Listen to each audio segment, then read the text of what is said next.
Spare not, lift up thy voice like a trumpet, and show my people their transgressions, and the house of Jacob their sins.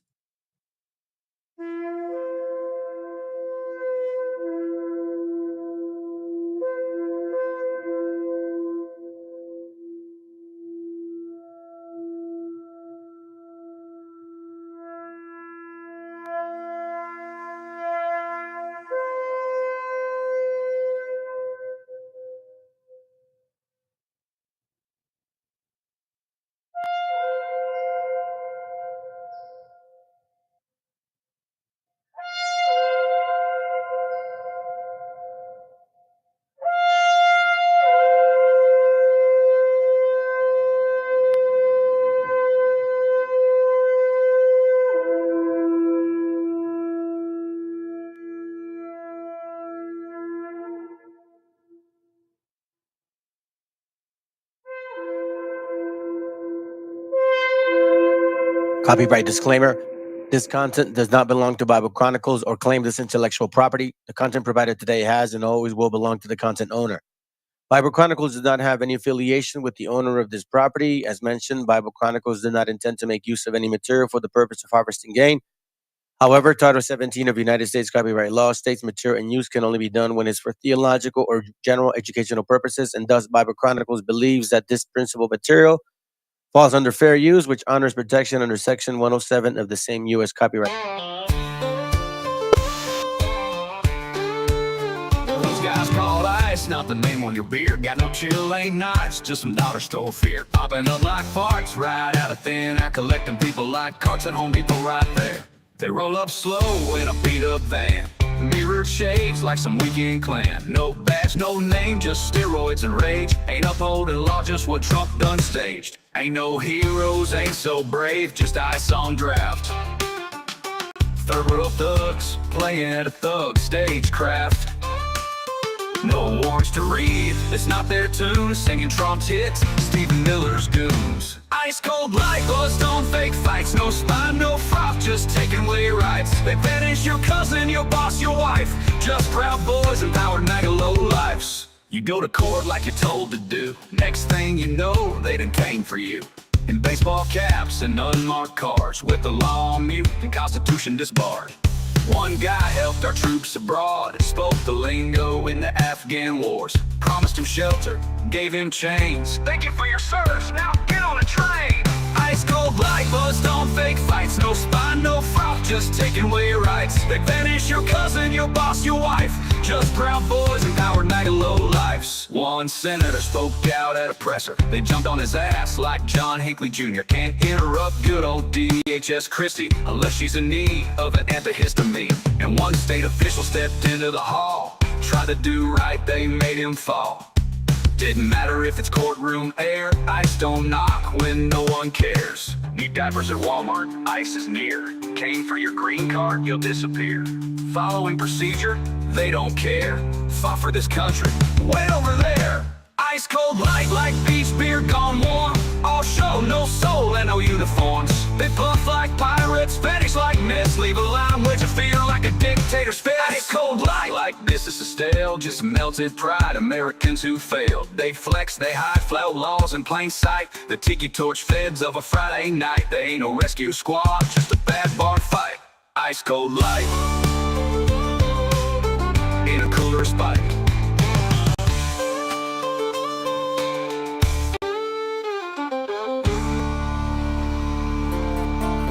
Mi gente, Really hate that por ahí shit. andan las noticias que según quieren deportar a toda la raza trabajadora y les hicimos este corrido, compa Kevin. Para que le pongan oído dice más o menos así, compadre. Años tengo trabajando de este lado, buscando el mentado sueño americano. Los gringos aquí ya no nos quieren, que según les estorbamos. Se menciona mucho en los noticieros, traen muchos mitotes esos del gobierno. Resulta ya quieren deportarme, en eso no estamos de acuerdo. Resulta que por ser inmigrante mi valor es insignificante. Si supieran lo que batallamos para salir adelante. Ya con día salimos a chambear,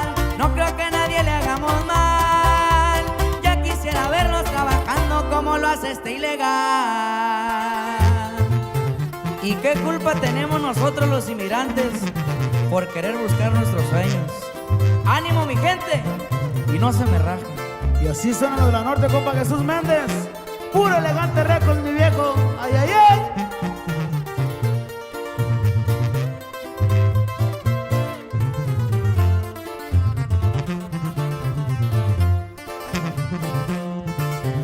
Unos días no duermo y otros como mal, pa' que a mi familia nada le pueda faltar. Se murió mi madre y a mis padres, espero volverlo a mirar. Canto por mi gente, no se vayan a agüitar, que Diosito es grande y de esta ley nos va a salvar. Nomás acuérdense de Florida, nos volvieron a ocupar. Resulta que por ser inmigrante, mi valor es insignificante. Si supieran lo que hemos sufrido para salir adelante. Día con día salimos a chambear, no creo que nadie le hagamos mal. Ya quisiera verlos trabajando como lo hace este ilegal.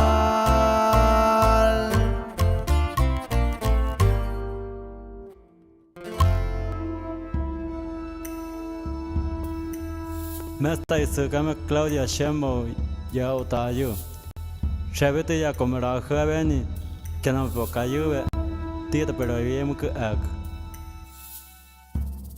De donde soy no nos rajamos, cualquier tierra la trabajamos. El sacrificio jamás es en vano, que hasta el espacio hemos llegado.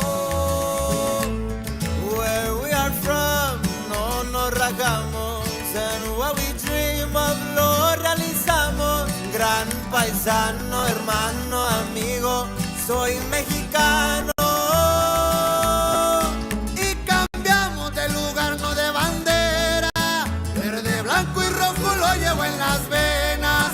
Como el águila volamos sin fronteras. Rompemos la malla que separa tierras. Y nacimos con legado de grandeza.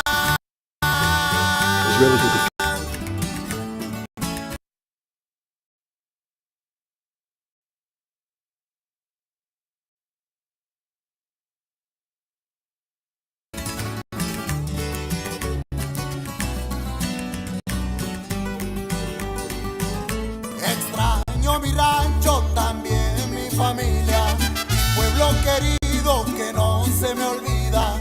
Aunque de este lado me trajo la vida, siempre para Adela como Pancho Villa. Y cambiamos de lugar, no de bandera. Verde, blanco, rojo lo llevo en las venas.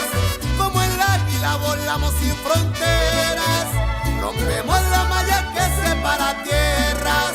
Y nacimos con legado de grandeza.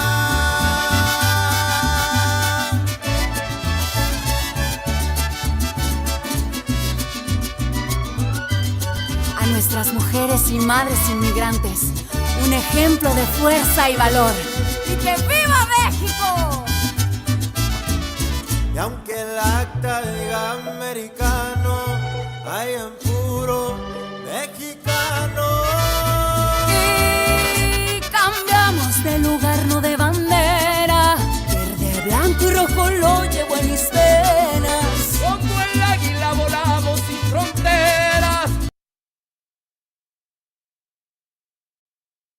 Rompemos la malla que separa tierras y nacimos con legado de grandeza.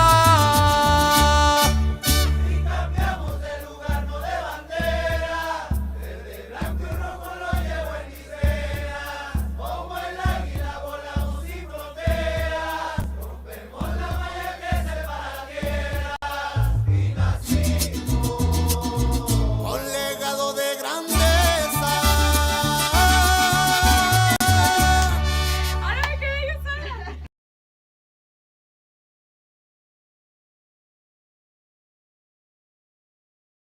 El autor viene a decirnos con mucha firmeza y gran convencimiento Lo mismo que nos decía en el siglo XVIII el barón de Holbach, ¿no? Un filósofo francés de origen alemán. Si nos remontamos al comienzo, entonces hallaremos que la ignorancia y el temor crearon a los dioses.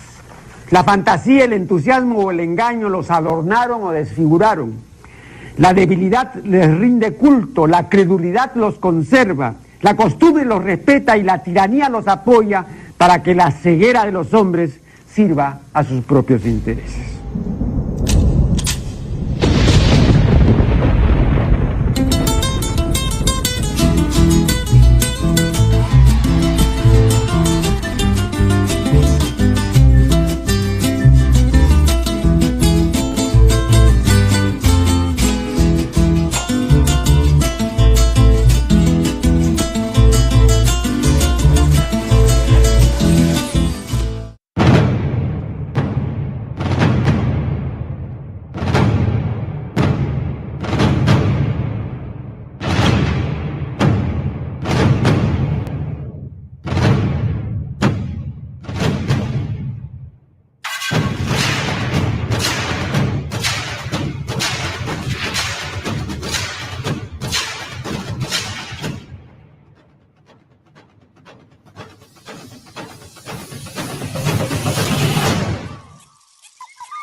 Let me do it again. Let me do it again one more time. ¡Viva México, cabrones!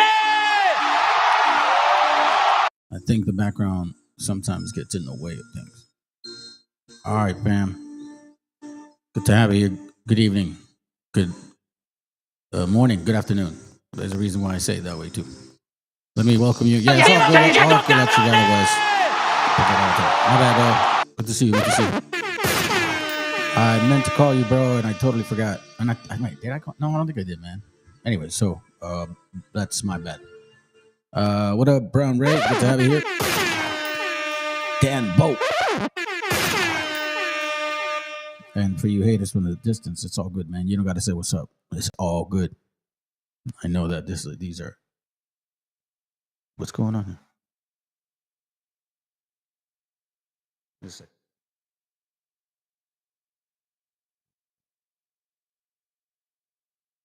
Oh, it disconnected. Interesting, you know. Let's see what's going on. Give me a second. I'm trying to do something. Hold on, all right?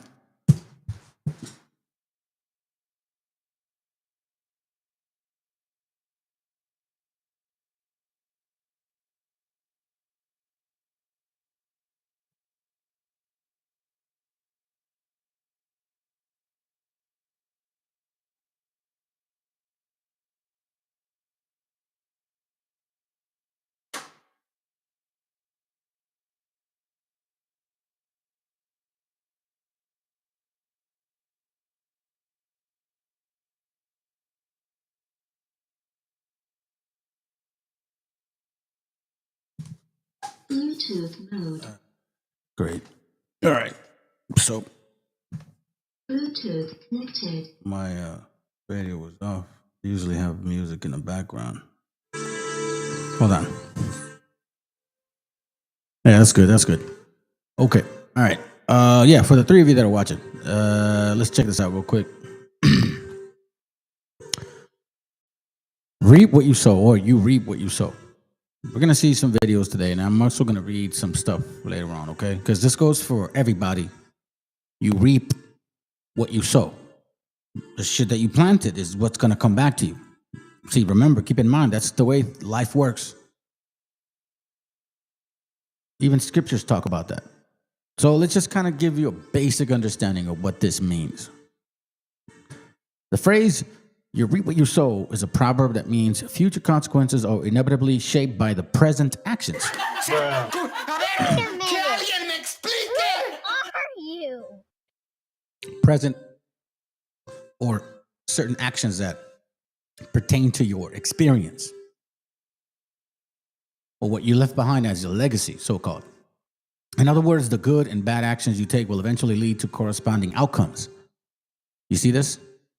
This concept is often referenced in a biblical context, particularly Galatians 6:7, which states that a person will reap what they sow, emphasizing the importance of one's actions. It's all over the scriptures too, by the way.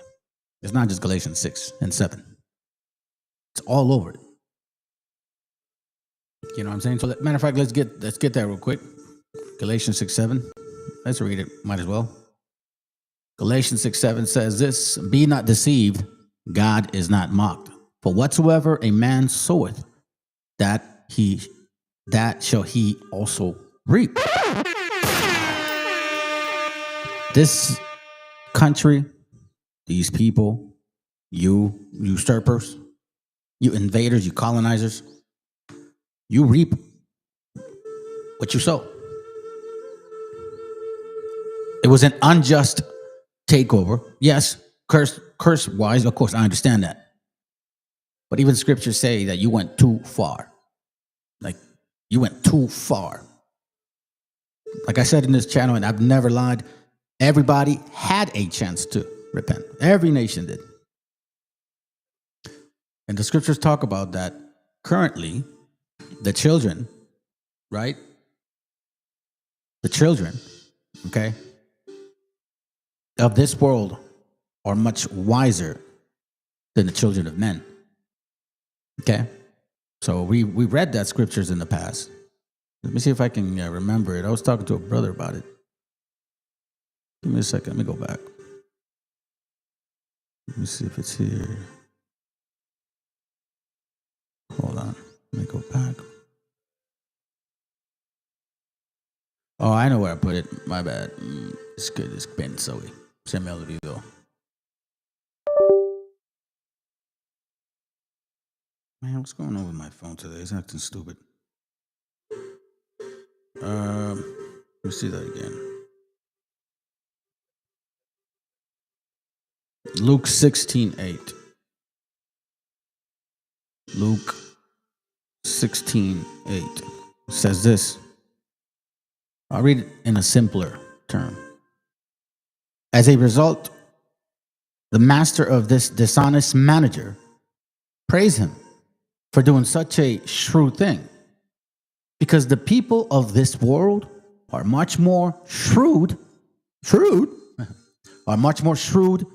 in handling their affairs than the people who belong to the light. His people, his children. You see that? Shrewd.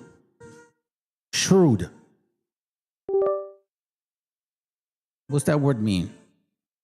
Let's consider it. Let's consider this word. My bad.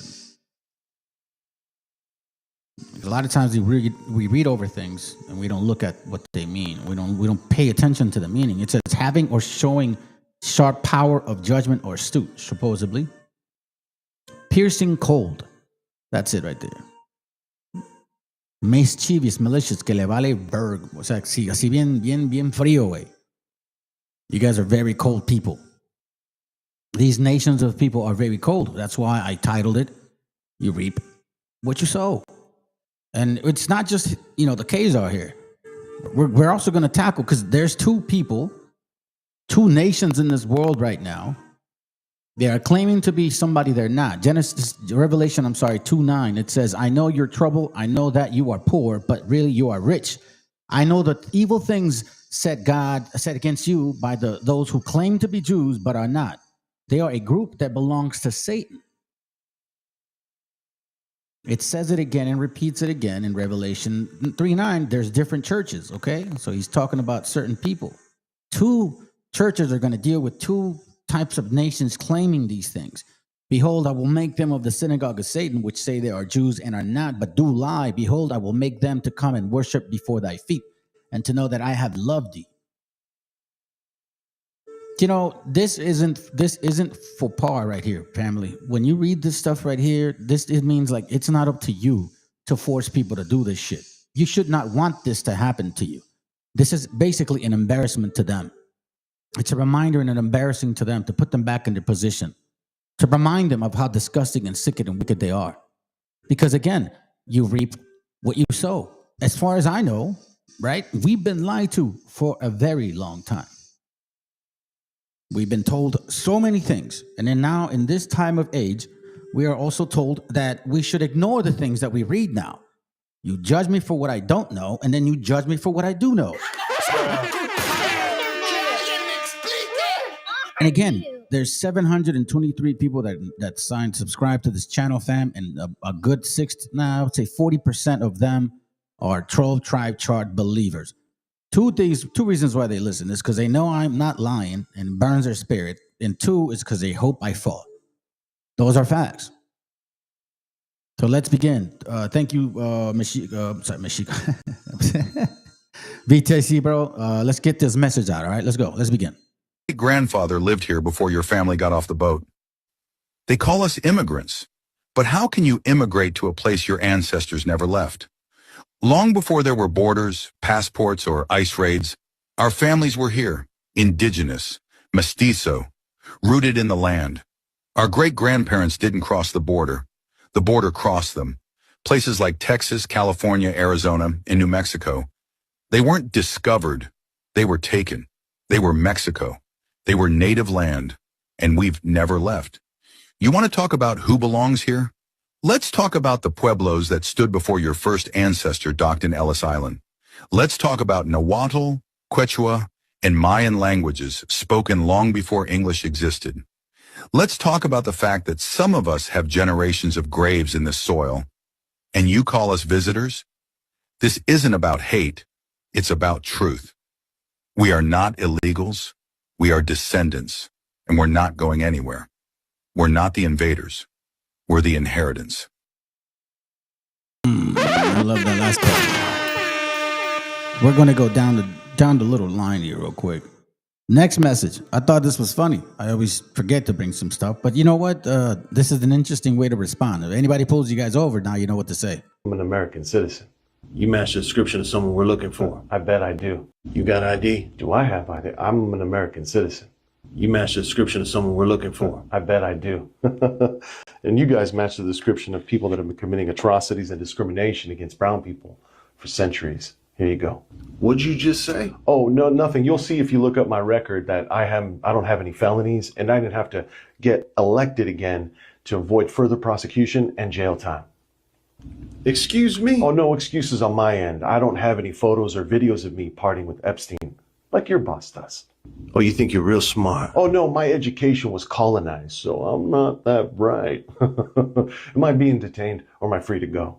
You're free to go. Thanks, Triple K. Oh, and Grandpappy, if he saw your face, the way it's covered, and the way you're harassing brown people, he'd be proud of you. This is fine. This is fine. All right, let's continue. Let's continue, man. And again, I appreciate y'all that actually do listen, man, because I usually create activity if I'm arguing with somebody. People love to hear me argue, bro. Maybe they want to see somebody actually come down here and prove me wrong, and they fucking never can. Bruh. Wait a minute. Who are you? Right, you know what I'm saying? Let's go. Feed themselves.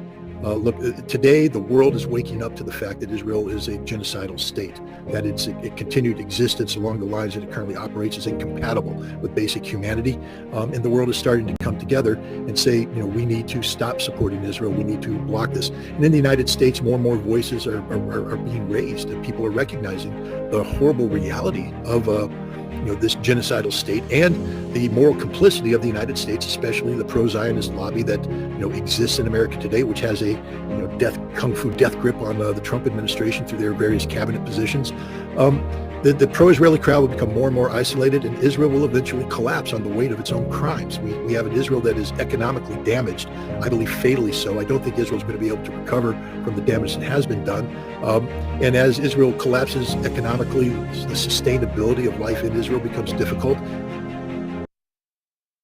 They were the people of the Most High. They would not be losing their shit.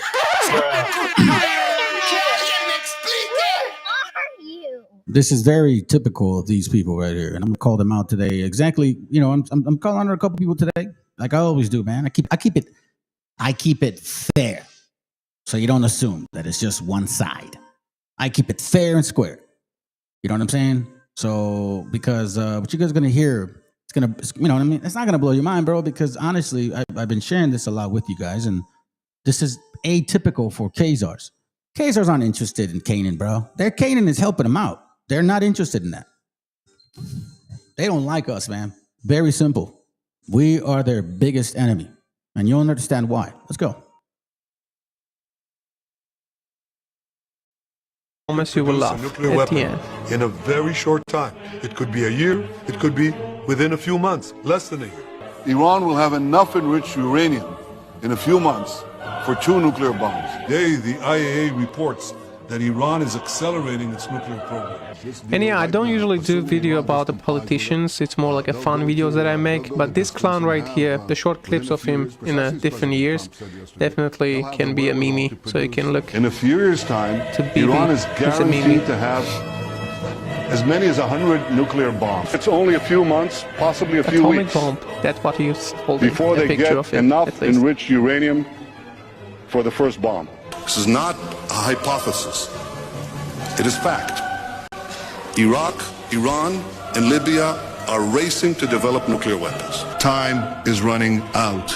Time is running out. There's a reason why they hate certain people, and there's a reason why they hate you too. Check it out. I'm not lying, bro. Check this out. I am telling you that here goes. Oh no, is it? Yeah, this is one of them. Diferenciándonos de la política del norte, y aquí viene el problema que quiero plantear, digamos, con exactitud, ojalá. Y es que la política del norte cada vez más es el rechazo profundo del éxodo. Es una política racista, y por eso lo de Palestina tiene tanta importancia para alumbrarnos el inmediato futuro para nosotros. Que no van a matar solo los niños palestinos, sino que van a defender su modus de vida, como le quieran llamar, que es blanco, que es ario,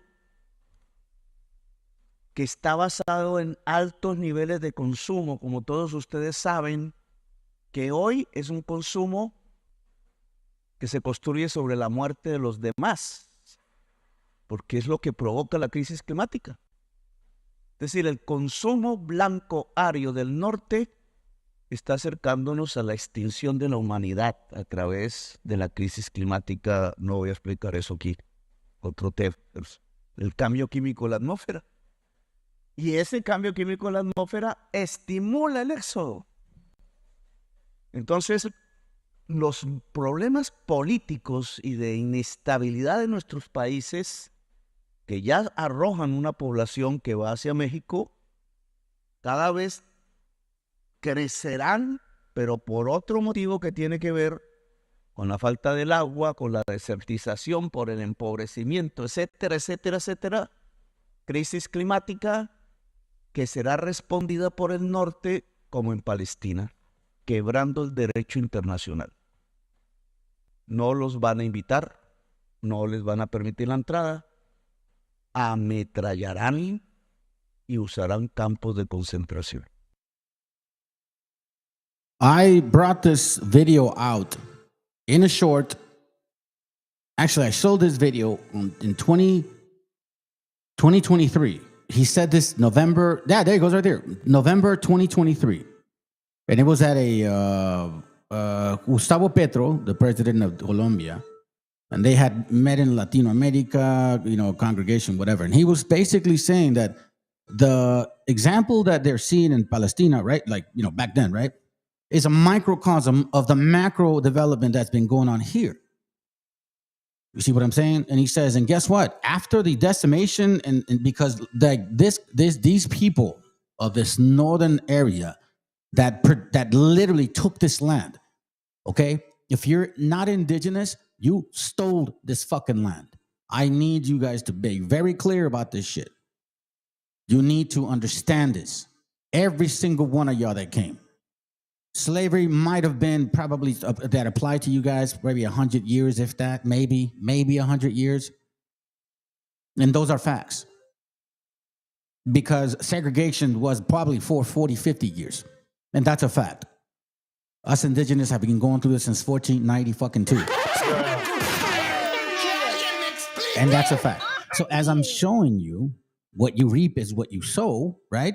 Remember, Jews and Muslims, Jews and Moors of Spain, these were the same effing bastards that came here, and I'm going to show you some material shit.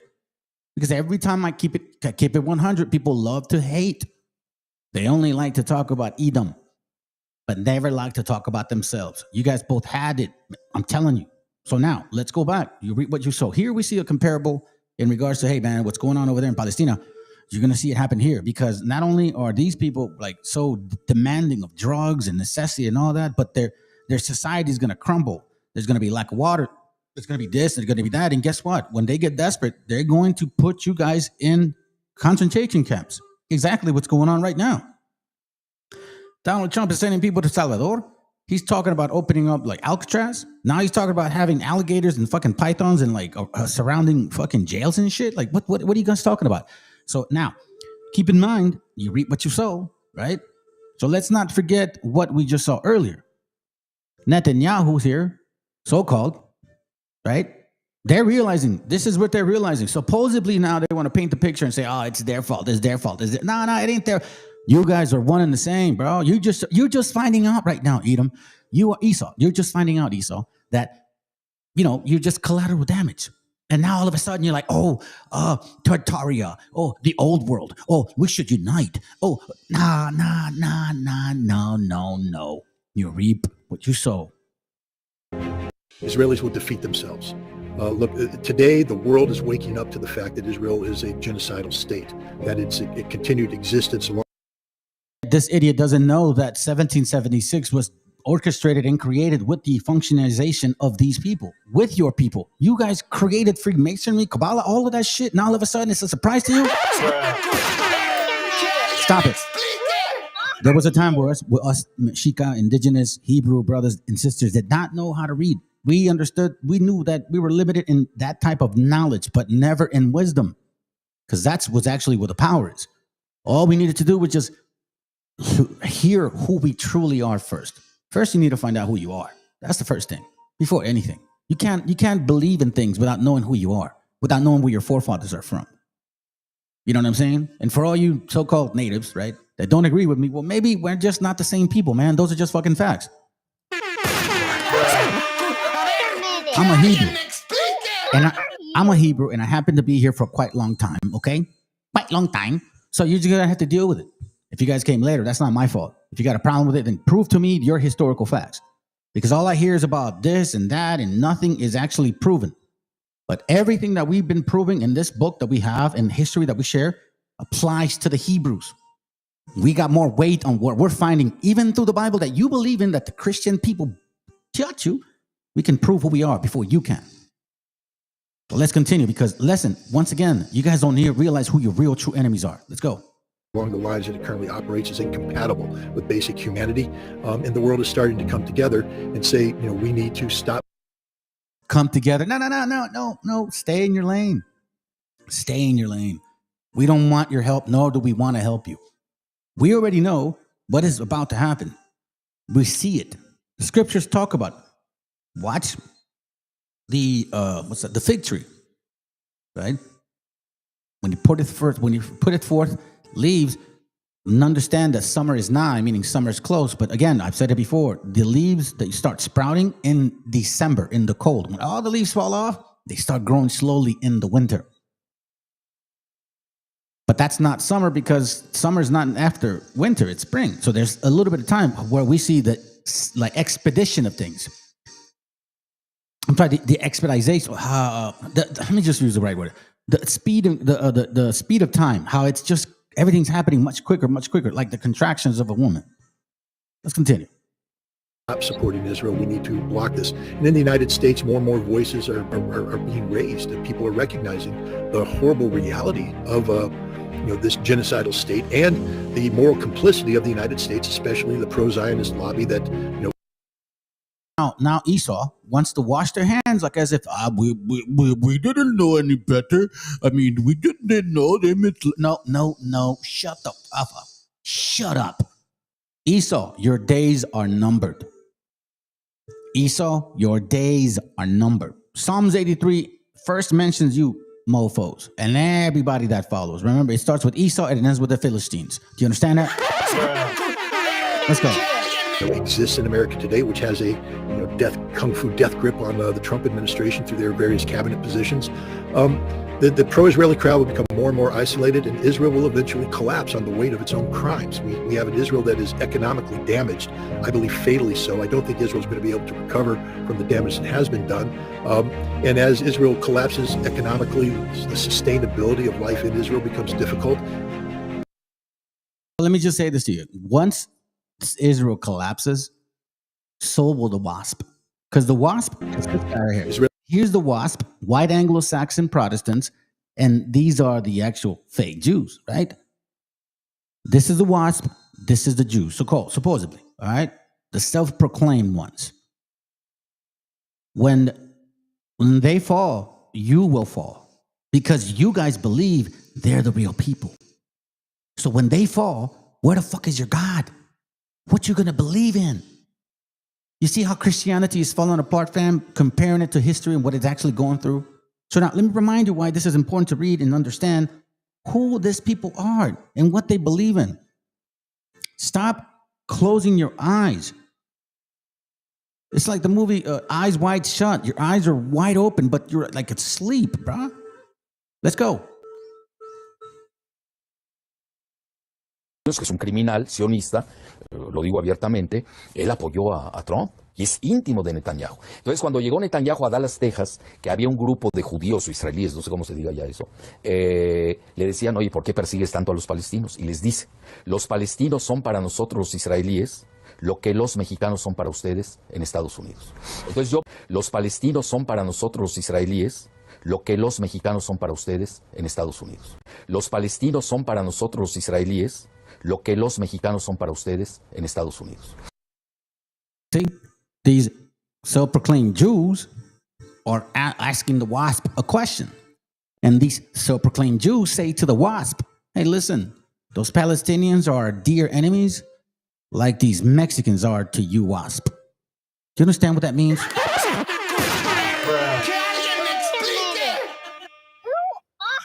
We're not done. Let's continue. Entonces yo veo la palestinización de los mexicanos en Estados Unidos.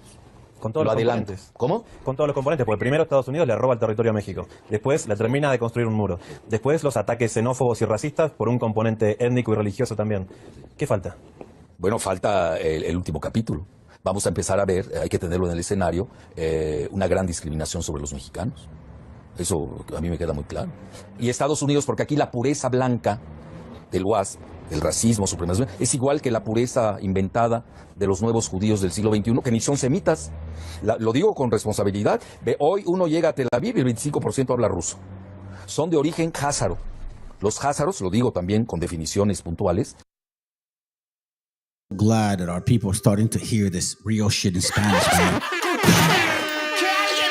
Fucking Khazar converts, bro. I'm so glad that our people are hearing this in Spanish. This is why I'm sharing it with you, gente. This is why I'm sharing it with you, man.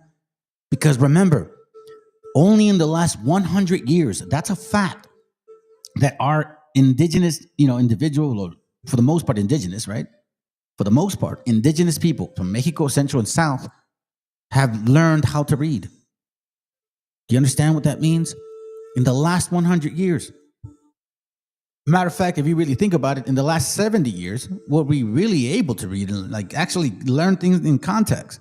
Because you can read shit, but if you don't know what it says in context, then it don't matter what you're reading. You could be like a Christmas Christian. What is that verse? John 3:16. What does it say? I don't know. Let's continue. Son mongoles centroasiáticos. No son semitas. En Estados Unidos, que es un criminal.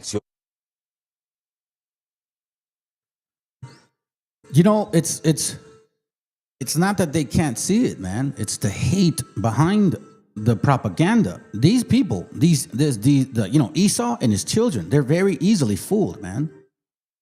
That's why their elitists love to know the mind so they can fool them completely. They're simpletons, bro. Trust and believe, man, that once this red regime, this nation of people, once they fall, what the fuck are they going to believe in now? They claim that these people are the real Israel, like real Jews. Like my mom's like, if they're the real Jews, why are they killing so many people? I was like, I told you, Mom, you're the Israelite. She's like, I think I'm starting to believe it. You know what I mean? You know how Christians are. They'll say that shit. But I don't know what my mom means. Maybe feels. Maybe she does. I don't know. I showed her, I showed her all the stuff I know. Everything I know, I'm telling you, family, I've told her. She did tell me one time, but then what am I going to believe? So that happens. She said, what am I going to do? Like, people don't want to restart again. They have this walk, belief, faith, and as soon as you question it, they get scared. Something inside moves them, and oh my God, am I going to lose sleep? I don't know. What happens if everything you believe is not real? Well, then guess what? It was never fucking real in the first place. So then why are you still holding on to it? Fuck, man. Now, why am I showing this to you guys? Why am I showing this to you guys? Because this is really happening to us now. And it has never stopped since 1492. And when I show you some historical books regarding certain people that want to now run away from their own history, no. I'm kind of like the cowboy riding the horse and shit, and I'm fucking chasing these bastards and throwing that lasso on their ass like, get your ass over here. No, you ain't running from these motherfucking facts. Let's go. All across our area, new video appears to show an immigration operation happened in Santa Fe Springs yesterday. It happened at the Santa Fe Springs Swap Meet, a large retail and concert space. Well, I saw that they just ran in there like if it was somebody, like animals, just like if we're animals. They run in there and they just run in there like if they're gonna go get animals out of a cage or something, you know, like scared. People just, walking out really fast with their kids. The kids were like in their faces. You can see the fear in their faces and the tears. Like, it was just crazy. Now, people were at the swap meet that were there. They say they were there for a Father's Day concert. Hey, look, all I say is this, fam. You reap what you sow. You see, as you develop in this walk and you start understanding the hatred that they have for, let's just say we're not even, it's like they're not hating us. For a moment, step outside and say they're not hating us. But you're looking from a distance. The fucking hate to have towards certain people. You glorify these other ones that claim that they're having a bad time. It's like, I'm sick. You're not sick. Yeah, I'm sick. No, you're not. Shut up. You're not sick. I fed you. I helped you. You helped me. We took this land. You benefited from it. Right now, you know what I'm saying? You're just less than us because that's just the way it is now. Oh, but shut up. You see what I'm saying? You reap what you sow. Check this out. This is interesting. It gets really interesting because again, this is why I showed you Netanyahu's bullshit belief, ideas, their hate towards certain people. Because some people want to claim themselves and usurp like they're the Hebrews of the Bible, and we know damn well that you guys are not. And I'm going to continue proving that shit tonight too. So I'm basically getting rid of Revelation 2 and 9 and Revelation 3 and 9. I'm putting you guys in a particular spot so then people can see now and magnify what the fuck you guys are about. Because it doesn't end here, fam. Why do you think P. Diddy has so much power? Because these bastards gave it to him. Let's go. See this. God gave us this country. Our founding fathers. He started it, by the way. God gave us this country. Okay? Guys, you won't believe what just generations of America. Our founding happened. Let's see this. God gave us this country. Our founding fathers fought and died for this country. Generations of Americans have sacrificed and bled for this country, and we are not going to let the radical left, the communists, and the America haters take our country. It's not going to happen. Not now, not ever. But it's going to take everyone in this room to stand with President Trump each and every day, to stand by his side every single day. As this message goes to all the maggots, all these. Yeah, before he does that, let me read this real quick. Revelation 3:9, man. I'm gonna remind you, bastards. I know thy works in tribulation and poverty, but thou art rich. And I know the blasphemy of them the blasphemy of them, which say they are Jews and are not, but are the synagogue of Satan. I'm going to show you a couple videos about that before this ends. Let's go. Trump supporters. Do you know who Stephen Miller is? I'm going to tell you a little bit. Son of an immigrant, son of a Jewish immigrant, yet he's racist, misogynist, classist, fucking scumbag and cuck of a human fucking being. He's the one responsible for bankrolling everything Donald Trump is doing. In fact, the signal message, you remember those? I think fucking not. This bitch is out here approving these attacks on Yemen, approving these attacks overseas. No word from Trump. He says the president says yes. He said the president says, bitch, he doesn't even talk to the president. He's a motherfucking billionaire and the guy that you really should be fucking mad at, except you want to suck his fucking smegma out his, you bitch alka. Fuck these Trump supporters and fuck these maggots. Look, anyone who didn't know before, you know now. Stephen Miller is a dangerous, unhinged man who is dictating most of the policy in this country right now. The Wall Street Journal just did a report today that says Trump in private has said that if it was up to Stephen Miller, there would only be 100 million Americans in you to pay attention to that because I'm going to show you something very interesting. And thank you, brother Yasharala. that says Trump in private has said that if it was up to Stephen Miller, there would only be 100 million Americans in this country. Just let that sink in. There's actually, right now, about 350 million Americans. So Stephen Miller, if he had it his way, would get rid of 250 million Americans because they don't look exactly like him. Why? Now, on face value, it may mean nothing. But no, my friends, en contraire, mon frère. A quote that I stole from Nate the Snake from IOIC, the punk ass. Yep, the punk ass. And look, y'all already know. You know who I am. You guys are scared. You never will ever, ISUPK, GMS, Sakari likes to get pegged. IOIC, all of you guys. FOPI especially, man. You guys don't want none of this fight, bro. Just as a fact. That's why you stay away. So let's look at this. They said, hey, man, Stephen Miller, if he had a chance, he would get rid of 100. He would get rid of so many people, right? To leave about 100 million, right? So check this out. The brother sent this to me, and I was like, okay. Talks about population 327 million. This is as of 2017, I believe. Yeah, 2017, right? 7 billion and inhabitants and all that stuff. Like, so this is interesting, right? Now she had said 100 million, but here's what's the interesting part. Check this out. Forecast. Currency forecast. It says in 2025 or by 2025, 100 million. 100 million people will be left by 2025. Do you realize how this is not a coincidence, family? These things do occur. These things are said to you because they're starting to tell the public now what their real intent is. You see, they caught the leak. That is their real intent. I need to show this to you once more. I'm not lying. Look, listen, 327. This is from this website here. You guys can check it out. In 2017, 227 million.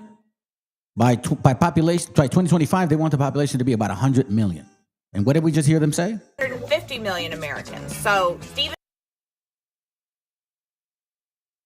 Trump in private has said that if it was up to Stephen Miller, there would only be 100 million Americans in this country. Just let that sink in. There's actually, right now, about 350 million Americans. So Stephen Miller, if he had it his way, would get rid of 250 million Americans because they don't look exactly like him. Why is anyone voting Republican still? Like, what could you possibly support about this? I mean, okay, just take that on its face for a minute. Where are you going to put 250 million people? Most of them, American citizens born in America. Where does he want to send them to? What Miller wants is the same thing that the mustache guy wanted back in Germany in the 1930s. That's what he wants. Only people with this color skin in this country. That's what he wants. Anyone who's voting for this has problems. I went to high school with Stephen Miller, and he's always been an evil little dweeb. Our biology teacher refused to give Stephen permission to handle the animals because she said that he was not fit to interact with living things. So she gave him a Tamagotchi for our animal unit, and he literally just sat in the corner all semester and starved it. One time in English class, when we were reading Fahrenheit 451, Stephen began to weep. When the teacher asked why he was moved to tears, Stephen said that the book burning was so beautiful and that he couldn't hold back. He was also just overall a strange guy. Like, he would take those baby carrots, and instead of like eating them normally at lunch, he would suck on them slowly. And he would eat them all day for like hours. The whole school kind of united around how much we disliked Stephen. Like, he tried to invade the Dungeons and Dragons club and take over their game, but they said they didn't want a totalitarian dungeon master. So the football players... You guys remember Dungeons and Dragons? It's an old game, huh? We're old, buddies. We old, buddies. Came to physically escort him out of the Dungeons and Dragons game. During AP Psychology, we had a whole unit on socially aberrant behavior, and part of that included taking a psychopath test. Stephen was always very defensive about it. He said, "I'm nothing like this. Don't make me take it." And she said, "I won't make you take the test, Stephen, if you stop lurking." At the end of the day, Stephen really never did himself any favors.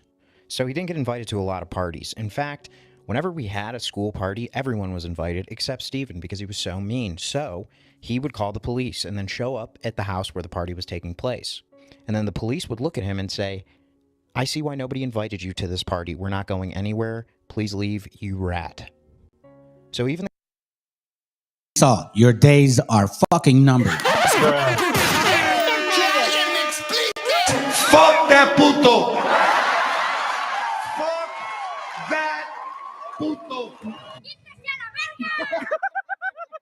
the cops hated him. This is satire, but none of this would surprise me because this man is disappearing people. They are evil. Call your legislator, demand justice.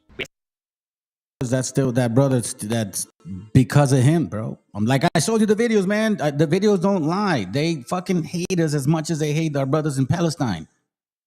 In case you showed a blade, rewind it. Like, I've showed that video many times. The way that they treat the Palestinians, they're gonna do that shit over here. That's why I keep telling you, bro. And I don't give a shit if you guys, you know what I mean, disagree with me. Well, that's what it is nowadays, bro. That's where I come from. I'm a Hebrew. That's where I come from. That's where we came from. What you want us to do? Hate our own people? You're out of your mind. And no, Abraham was not from Africa. As a matter of fact, Tehran is in the northern part of Iran. Tehran, without an N, is the father of Abraham. Terah. Hello. Gonna hurt. It's time to it's time to stop the bullshit. Anytime anybody of these folios want to even get froggy, you guys are very welcome to jump in. You let me know. Some big news right now. According to the Wall Street Journal, Donald Trump previously said that if it was up to Stephen Miller, his White House Deputy Chief of Staff, there would only be 100 million people in the United States of America, and they would all look like Miller. Miller is a white guy. In this new explosive... So once again, I'm going to show you, in case you forget. 2017 census regarding currencies and all that stuff, right? It says the population in 2017 should be 327 million. But they're expecting forecasts in 2025 to be how many? 100 million people. You see that? These videos, when they say leaking things, that's propaganda. That's media letting you know so it can sink in what their plan is. This is their plan, and they're moving forward with it. Go. Report from the Wall Street Journal. It cites a number of White House colleagues of Miller's who are becoming increasingly alarmed at the legal maneuvers he is taking to conduct mass deportation efforts. And Donald Trump himself, according to the Journal, has even ribbed Miller for being, quote, too happy when deporting undocumented migrants from America. But I want you to read this passage with me. He has the president's complete trust. Trump's complained about everyone, never him. Trump may not complain about Mr. Miller, but he does occasionally poke at his obsession with immigrants, a hostility that goes far beyond... See this?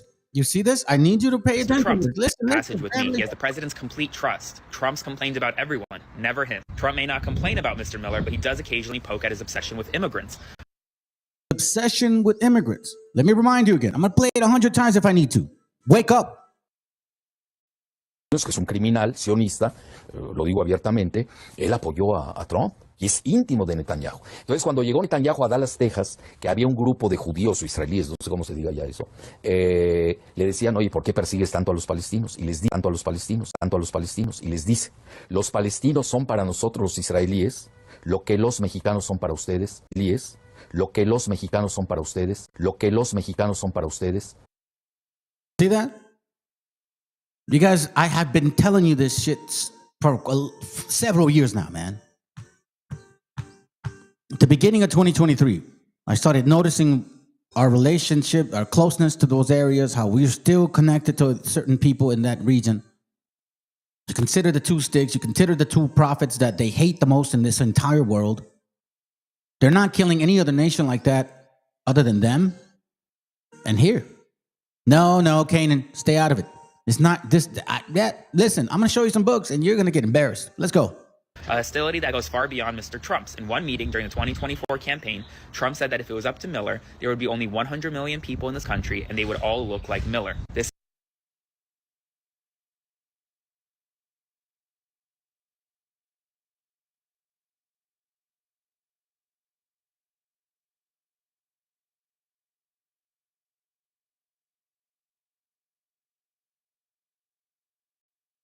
Hey, this is very interesting, right? My bad. The mute was on. 2017, 327 million people. Their forecast is 2025 of 100 million. Now, 2017, guess what? Donald Trump was already in the picture. Keep that in mind. Okay? Do you understand what this means now? Now you know why I'm trying to show you and remind you and tell you that you guys are special people. And by the way, Canaan, stay out of it. I'm going to show you a book that's going to destroy your shit. And I have another book that's going to even destroy it even further. I actually ordered it. It's on its way, fam. Because, again, we have to debunk all the funk. In this channel, we debunk all the funk. If you're a Hebrew, prove it. If you ain't, shut up and get out the way. is the man Trump is putting in responsible for most of the policy in America. Spread the word so more people are aware. I'll do a full breakdown on my Substack, linked in bio, so subscribe for free and follow along for more. So Stephen Miller is upset because Trump is having to back off of his terrorist plans to cause chaos and just deport people whether they need to be or not. So there has... Stop it. Deport Mexicans. Deport people that look like Mexicans, basically. All right? That includes everybody that gets deported. Because they're deporting you because they look Mexican. If you're Guatemalteco, I'm sorry, bro, you look Mexican. Salvadoreño, whoever you are, if they pulled your ass over, because they most likely think you're Mexican. Other than a few sprinkles of other nations, because you know what I'm saying? They're trying to balance the shit. They don't want to make it so obvious. You know what I mean? They publicize those things. They purposely put them on TV, but who are they predominantly fucking arresting? Let's continue. They're trying to sidestep judges and having ICE show up at immigration hearings. Well, here's how you stop those Gestapo tactics. Judges, hold all your immigration hearings via Skype or some other means where they don't have to show up physically. Bro, I've been advising people that already. You're in a late train. In person at all. Don't make the job of ICE any easier. Stephen Miller's a fucking parasite, and anyone who works for him in ICE, parasites. They're what's wrong with America. Having an American Gestapo is the most un-American thing possible. Stephen Miller, hold your breath until a fucking adult asks you to speak again, loser. Welcome back to the channel. Actually, you reap what you sow. You reap what you sow. And again, I'm not kidding when I tell you guys, man. Thank you, brother, once again for sharing this with me. He gave me the link to the actual book, too. But it's, scrolling all the way through. I just got the picture. This is their plan, and they're going to try to execute it. Now they're releasing these things. These leaks are not by coincidence. So let me remind you, brothers and sisters, exactly what I'm talking about, because the Bible talks about certain people that are going to be attacked by certain people from afar, from along, from like who don't speak your language, that you don't know their religion, you don't know nothing about them. Deuteronomy 28:49. This happened to the Israelites. The Lord shall bring a nation against you from far. Last time I checked, Europe and Africa is very fucking far. From the end of the earth, meaning the other side. As swift as the eagle flieth. Well, check this. This is the important part here. Well, I mean, this is also an emphasis too. The eagle who has an eagle and shit. You know what I'm saying? This is America right here. Or North America. A nation whose tongue thou shalt not understand. Now, a lot of idiots from a lot of BHI camps, they stay just like say that shit, right? But remember this. Verse 64 says this. And the Lord shall scatter thee among all people from one end of the earth even unto another. And there, this is where it gets interesting. Thou shalt serve other gods, which neither thou nor thy fathers have known, even wood and stone. So basically saying that these people that are going to be in this land, you're not going to know them. It's been a long time. You don't know their language. You don't even know their religions now because, people's religions change. Things change. But current event situation is going to be way beyond what your understanding is. Verse 50, a nation of fierce countenance, which shall not regard the person of old, nor show favor to the young. Old and young, you're getting deported no matter what.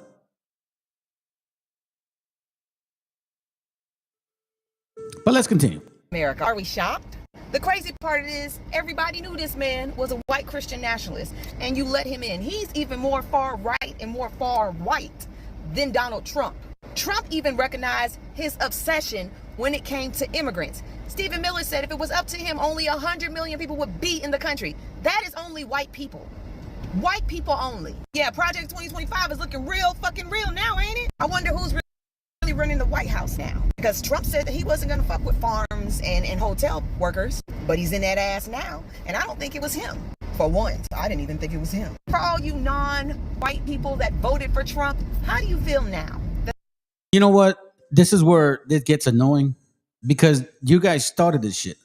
Negroes started this 2016 Trump shit. 2018 support Trump.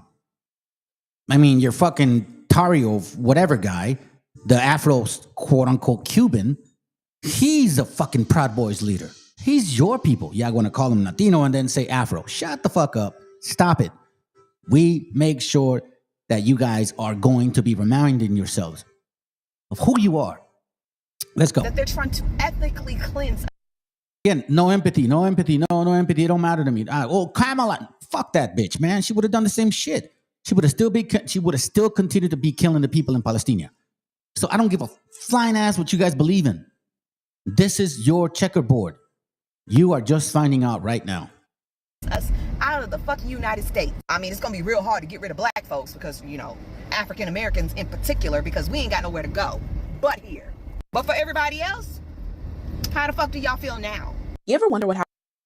Well, that makes no sense because you're going to have to deal with it. Because I'm about to show you some shit real quick. Let's continue. And this is where I'm going to start ending it because then we get the little sympathy, empathy shit. Like, oh my God, it's us. It's not about you no more. Stop it. You see, here's where it gets all about you. This is where it starts becoming all about you. All of a sudden now it's about you. No, it's not about you. It's not about you. It never was. Now, let me listen, to me, this is so fucking funny. Because guess what? You reap what you sow. You reap what you sow. You reap what you sow. You're feeling very American, huh? Pinche paisa mamon way. Family, and like I said, don't trip about our people don't trip about people that may be our people. Just because they have a little tan skin or because they may kind of look like you and shit. Either way, 2/3 are going to be destroyed. Let's continue. The legal way. Man, when he got his papers, I swear I remember going with him to get his papers. He was holding the little American flag. When he got his papers, bro, I was looking at him and I seen him crying. He was so freaking proud. That crap about seeing somebody burning the flags and all that, man, I swear that man would probably punch them in their face if he seen them doing that. That's what I'm so against it. Not because, I'm so against people. No, because I seen what he went through and how proud he was and how much he busted his butt trying to do it the legal way. And then Hey, hold on. First of all, let me say this real quick. I think he's misunderstanding what you're saying. Spain and Portugal are an option too. What does that have to do with us indigenous people?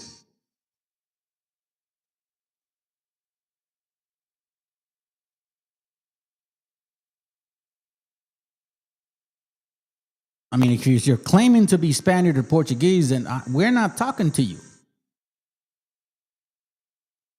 We know this has always been an option for people since the beginning of time. They want to be whitey as white can be. What he means is not what you're saying.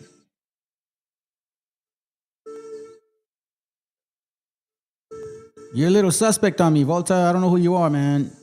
But let's continue. For them just to come over here, hop the fence, and then stick their hand out and burn in the American. See, there it goes right here. Boom. Got it. Told you, family.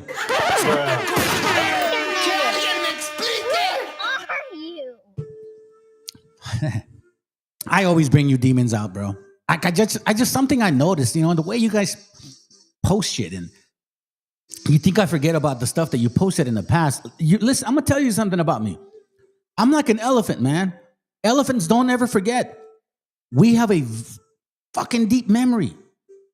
A deep memory. So, you know what I'm saying? There you go. See, there it goes. You say you're haplo R1. Yeah, and I showed exactly where it's coming from. So what's your point? I can show it again, and it'll tell you exactly where it's coming from. It doesn't put me in Europe, dumbass. And by the way, if you care so much about DNA, have you done your DNA then? Because if you've done your DNA, then I'll give you the link, show me your shit, and then let's see what the fuck you're talking about. Because I know where I'm from. Look, listen, I wasn't even born in this northern area that you guys stole. Okay? Just because I don't have an accent, so to speak, doesn't mean I don't know how to speak Spanish. I'm from Guadalajara, Jalisco.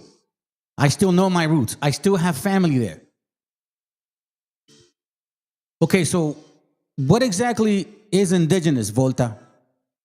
So you believe that indigenous people were in the Americas their entire time, and you guys are like mushrooms and shit that just grew out of nowhere? Is that what you believe?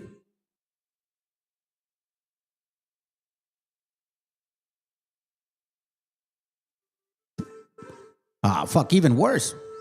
What the fuck are you even putting your finger in this bullshit? I'm from Guadalajara, Jalisco, puto. What the hell you going? What the hell are you talking about? What do you know about me? Man, what is wrong with you fucking people, bro? Go back to your Tanzania shit, man. Nobody invited you here. Like the nerve of you to even wait. Oh, well, listen, if you pay attention to what I've been sharing, it shows that my DNA goes back from current all the way to 245 AD, and then puts my haplo in that region of where we say indigenous people came from. Our indigenous people, meaning Hebrew people. Do you understand that? So us Hebrews migrated here. And I show even through, matter of fact, I've been knowing about this since 2016, 2017, 2018. I just did my DNA like 2 years ago. Okay, that's the icing on the cake. And it actually proves that we migrated from west to east. From west to east. Yeah, you're right. They have something else that branches from R1B, you fuckface. God, the Q. They branch off the Q. That's right. They got the Q, right? Yes, but they branch off the R1. Now, let's put it this way. If you believe in science, because apparently that's what you believe in, so then everybody originated from Africa, man. That's what you're basically going to believe in. That means everybody was originally a monkey, right? No, I don't believe that. The only reason why I even share my DNA is like icing on the cake. That is not where my faith comes from. Here, there you go. Then you go back. Go back where? Go back where? Go back where?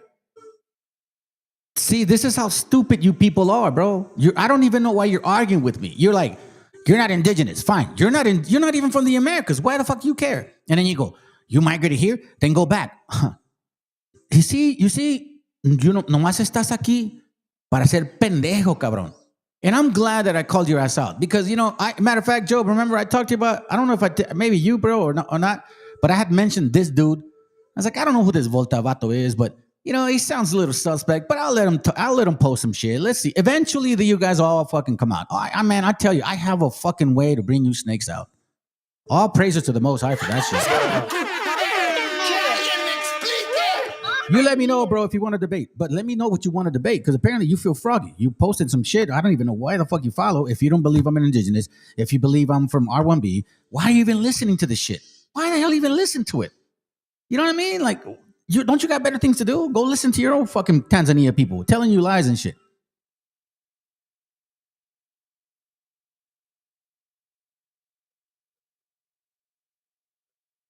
What does that even mean? You're an immigrant. Because You don't even know what immigrant means, man. You didn't even know when that word was created. Let's continue. American flag and all that. Nah, man, don't tell me that I'm racist, or don't tell me that. Wow. I seen him do it the right way, the legal way, and that's why I'm so against all that crap about burning flags and thinking that we owe you guys. Right way, the legal way, right? What is the right way and legal way, fam? I met a lot of people that actually try to do the right way and legal way. Like recently, right? We've seen people go to their meetings, to their actual immigration court dates, to make sure that they can, you know what I'm saying, argue their case. I guess these people forgot how the imaginary line made them, certain people and shit. Oh, look. You bad talking you bad talking Africans. I'm doing the same. Oh, no. Hey, stick around because I'm about to smash your shit. Stick around. Hey, listen, that's the second part of the class. I'm glad you're an African because I'm going to embarrass your ass. Make sure that you tell your people to stop calling themselves something else that they're not. Oh, look, peace to all real indigenous. It's funny. See, here's the problem with you people. You see, for the most part, my brothers and sisters, they're very easygoing. They're very calmados. I'm the last one out of 10, okay? I'm the 6th out of the men. I'm the last one out of 10. 4 women, 6 men. I just happen to be born with this fucking fire. And I've been having this fire since I was little. This is something that my family was like, man, you estás loco, way. I've always been fierro. I've always had the spirit. So before you go and assume some shit, listen, not all of us are what you call mencitos way. You see, peace to all my indigenous people. Why? Because you want indigenous gente to be shut the fuck up, right? To not say nothing about you guys. Oh, just nomás aguántate, way. Not all of us are like that. I'm sure it's like the opposite of you guys. Most African people are loud as fuck. And some of you guys are quiet. So you know what I'm saying? It's the opposite. A lot of us are very calmados, and some of us got that fire. 2 sports that I played in my life: soccer, which I was very good at, and boxing, which I was exceptional. So I love to fight. And that's why I don't do that physical shit no more. I'm doing it spiritually for my people. Let's continue. Because guess what? While you're arguing about these particular bullshit stories over here defending your people, like, man, give me a break, bro. You're way over there in Tanzania, fucking Nia and shit. I don't even know what you're talking about. It's like Tanzania. Give me a break. Let's continue. Advierten colapso económico en los campos de Estados Unidos. Así es, luego de que Donald Trump se... Before you go and make fun of our people or our food and shit, you got to check yourself, African man, because I know that in Africa, you guys are digging up bones to smoke them and you eat people, okay? Stop it. Do not embarrass your own kind. This is historical shit. I can look it up. I did a class on this shit because one of your people that you sent over here was talking shit about us. And I was like, wait a minute, hold on a second. You guys currently eat people, you're cannibals, and then you dig up bones to smoke them. You call it some shit. There's something you guys do in Africa. You guys smoke bones. You dig up dead corpses and shit. And you know damn well I'm not lying. Let's go. Before we move on to this topic, hold on. I'm going to read this, yeah. Because, he distracted me and shit. The Tasmanian devil distracted me. 2 Ezra 15:1. Behold, speak thou in thy ears of my people, and the word of prophecy, which I will put in thy mouth, saith the Lord, and cause them to be written in paper, for they are faithful and true. Fear not the imagination against thee, like idiots like him. You know what I'm saying? There's like idiots like him. I don't even know why you're here. But hey, you know what? If you feel offended, hey, it's all good, bro. You can continue to feel offended. I'm about to offend you even more with facts. Let not the incredulity of them trouble thee. See, you don't trouble us, man. You people don't fucking shake our spirit no more. What my job is to strengthen my gente, to make sure that they know exactly what their heritage is, what we stand for, and how long it's been since we've actually known real fucking facts. Because for the most part, our indigenous people, we like to know facts. It's like, I don't want to sit on a lie, okay? I'd rather know the truth than sit on a lie forever. That's something that you guys actually don't mind. And don't come in here with that shit, bro. I'll bring up some history about your people and you're going to even feel more stupid. That speak against thee, like this guy that's here. And again, I don't know why, fam. And Joe, we talked about this, bro. I have a way to smoke these snakes, bro. I have a way to smoke them out.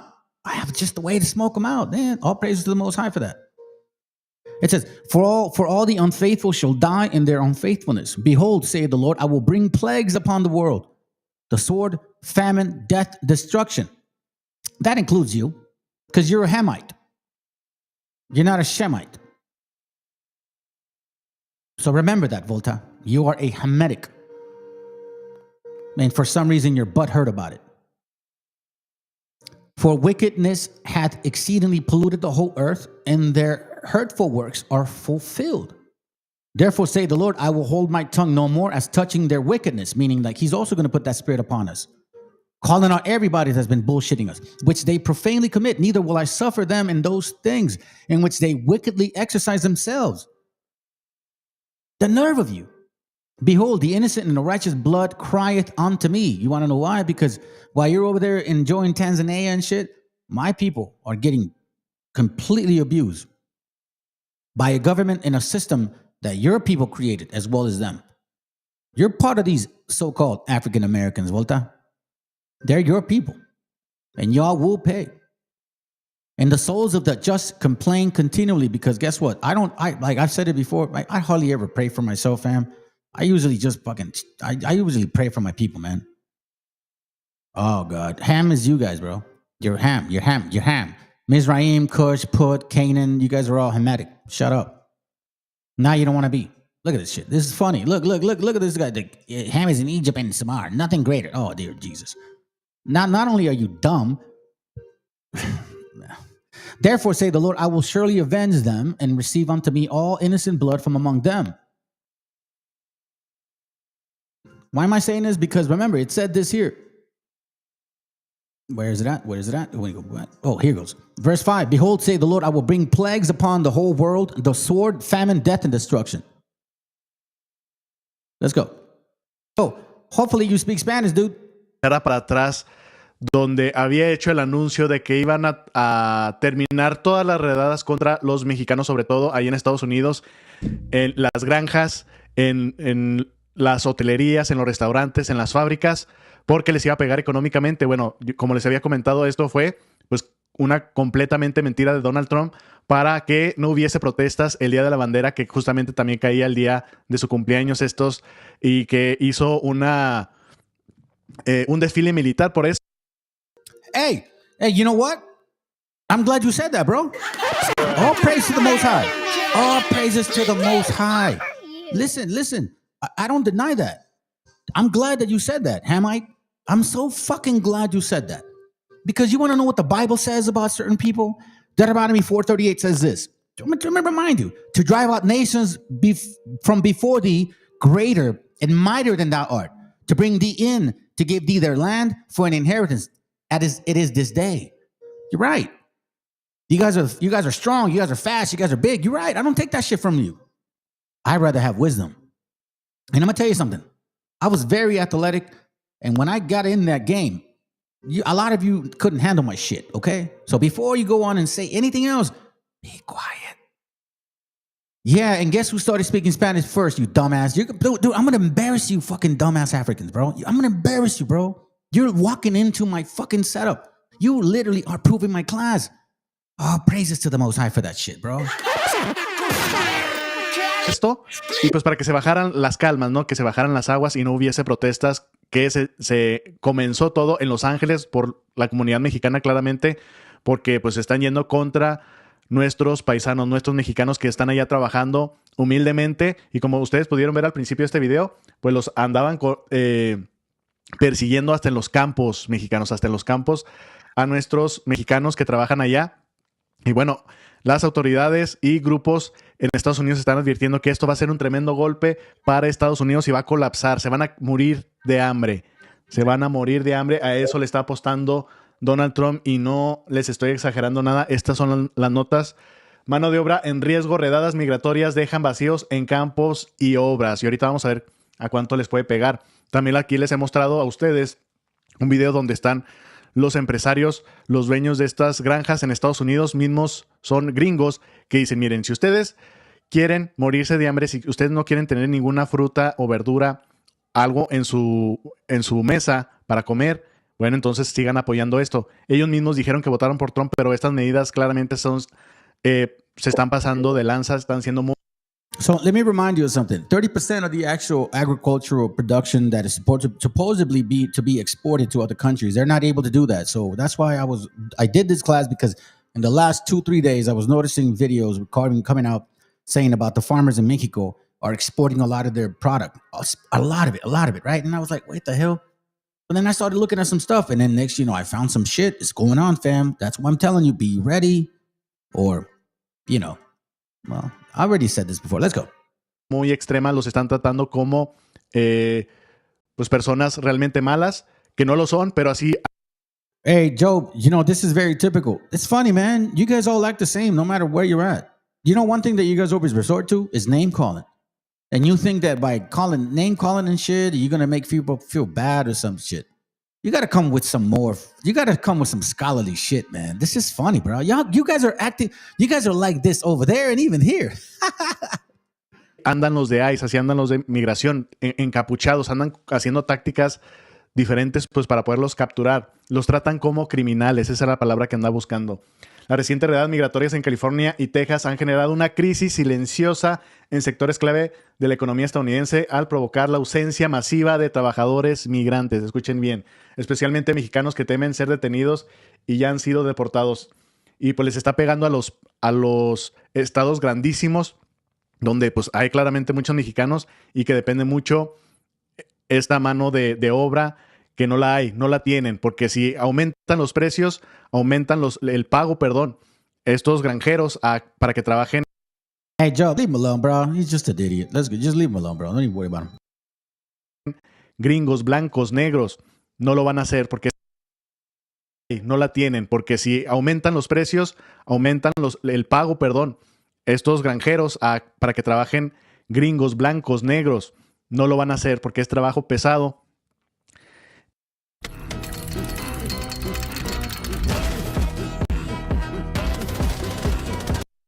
Entonces, estos estados que son muy importantes para Estados Unidos por la economía, pues se va a colapsar. Según el Centro de Estudios Monetarios Latinoamericanos, estos dos estados concentran más del 50% de la fuerza laboral mexicana. Yeah, you're right. Walter, I don't deny it, bro. That's why the scripture said we're the least among the nations, man. That's why there's not many Israelites that are very great. You talk about David, Solomon, maybe Samson. That's it. That's it, bro. Maybe Jacob. You look at the flesh too much. This is why you're Hamitic. You guys think that shit matters and shit. Let me remind you of something that a simpleton would understand like you, okay? Even from Africa. I think there's some type of IQ over there. All right? I don't think you guys are dumb. I hope not. John 6:63 says, it is the spirit that quickeneth, the flesh profited nothing. The words that I speak unto you, they are spirit and they are life. So we're right. We ain't that big. You don't give a fuck, man. You can be Shaq, bro. Be Shaq. Do you understand the scriptures talk about us going into a land where there's a big ass, tall ass people and shit? You understand what the scriptures talk about? You're proving that you guys are Hamitic. You're proving it. You're doing me a favor. You are falling in my trap and you're not seeing it, Volta. I'm playing you like a fucking yo-yo. Inmigrante en Estados Unidos con más de 3.8 millones de trabajadores en conjunto. Las redadas intensificadas por el gobierno de Donald Trump han afectado industrias como la agricultura, la construcción, los servicios domésticos y la hotelería, donde los migrantes representan entre el 30 y el 70% de la mano de obra. O sea, nadie más hace ese trabajo. See that there's something going on because there's people not working these lands anymore, right? These are things that are going on. So now let's move forward. You're going to see some real shit here going on. And listen, this is going to affect every single one of you, every single one, including us, if we don't get our shit right. And you guys know what I'm talking about. Los mexicanos que estaban allá, que sobre todo la mayoría de los que están allá son trabajadores. Les muestro otra nota, porque les digo, aquí yo me baso siempre en notas, no es de que mi opinión. Aquí les damos datos duros. Las redadas de ICE a trabajadores agrícolas amenazan el suministro de alimentos, advierten defensores. La decisión del presidente Trump de apuntar a los trabajadores agrícolas en redadas de migración ha hecho que los defensores hagan sonar la alarma que el suministro de alimentos de Estados Unidos está en riesgo. Y bueno, pues ya vieron que dijo que antes de o después de las de estas redadas que hubo, fue cuando Trump dijo, no, miren, como están las protestas, vamos a suspender, pero nuevamente reanudamos todo esto. Dice, aproximadamente la mitad de la mano de obra agrícola contratada que trabaja en explotaciones agrícolas carece de estatus migratorio legal. Y los mismos dueños de las granjas, los mismos gringos, dicen, es que tenemos que contratar a ilegales, a mexicanos sin papeles, porque nadie hace este trabajo pues para no ser deportados mexicanos, sobre todo en estos campos donde van a trabajar, porque ya saben que pues están estas nuevas tácticas de migración. Bueno, pues están yendo bien temprano en la madrugada a trabajar. Gente, our people are going in their like graveyard shit. Because, you know, like farming doesn't do graveyard. If you worked at a factory, you know what I'm saying? They do graveyard, but farming doesn't. Our people going in there those moments just to get the work done. Because obviously they need to eat and feed their kids too, you know what I'm saying? Let's continue. En estos, pues en estos trabajos en los campos, en la recolección de fruta y verdura, pues aquí están obviamente cortando el cilantro. Yo nunca había visto cómo lo hacen. Miren, aquí está representado por claramente los mexicanos, ya lo están diciendo. Nos venimos. The actual journey of helping your hair, it is a lot easier than you'd think. Hims definitely worked. I didn't expect so much hair to come back. I went to the Hims website.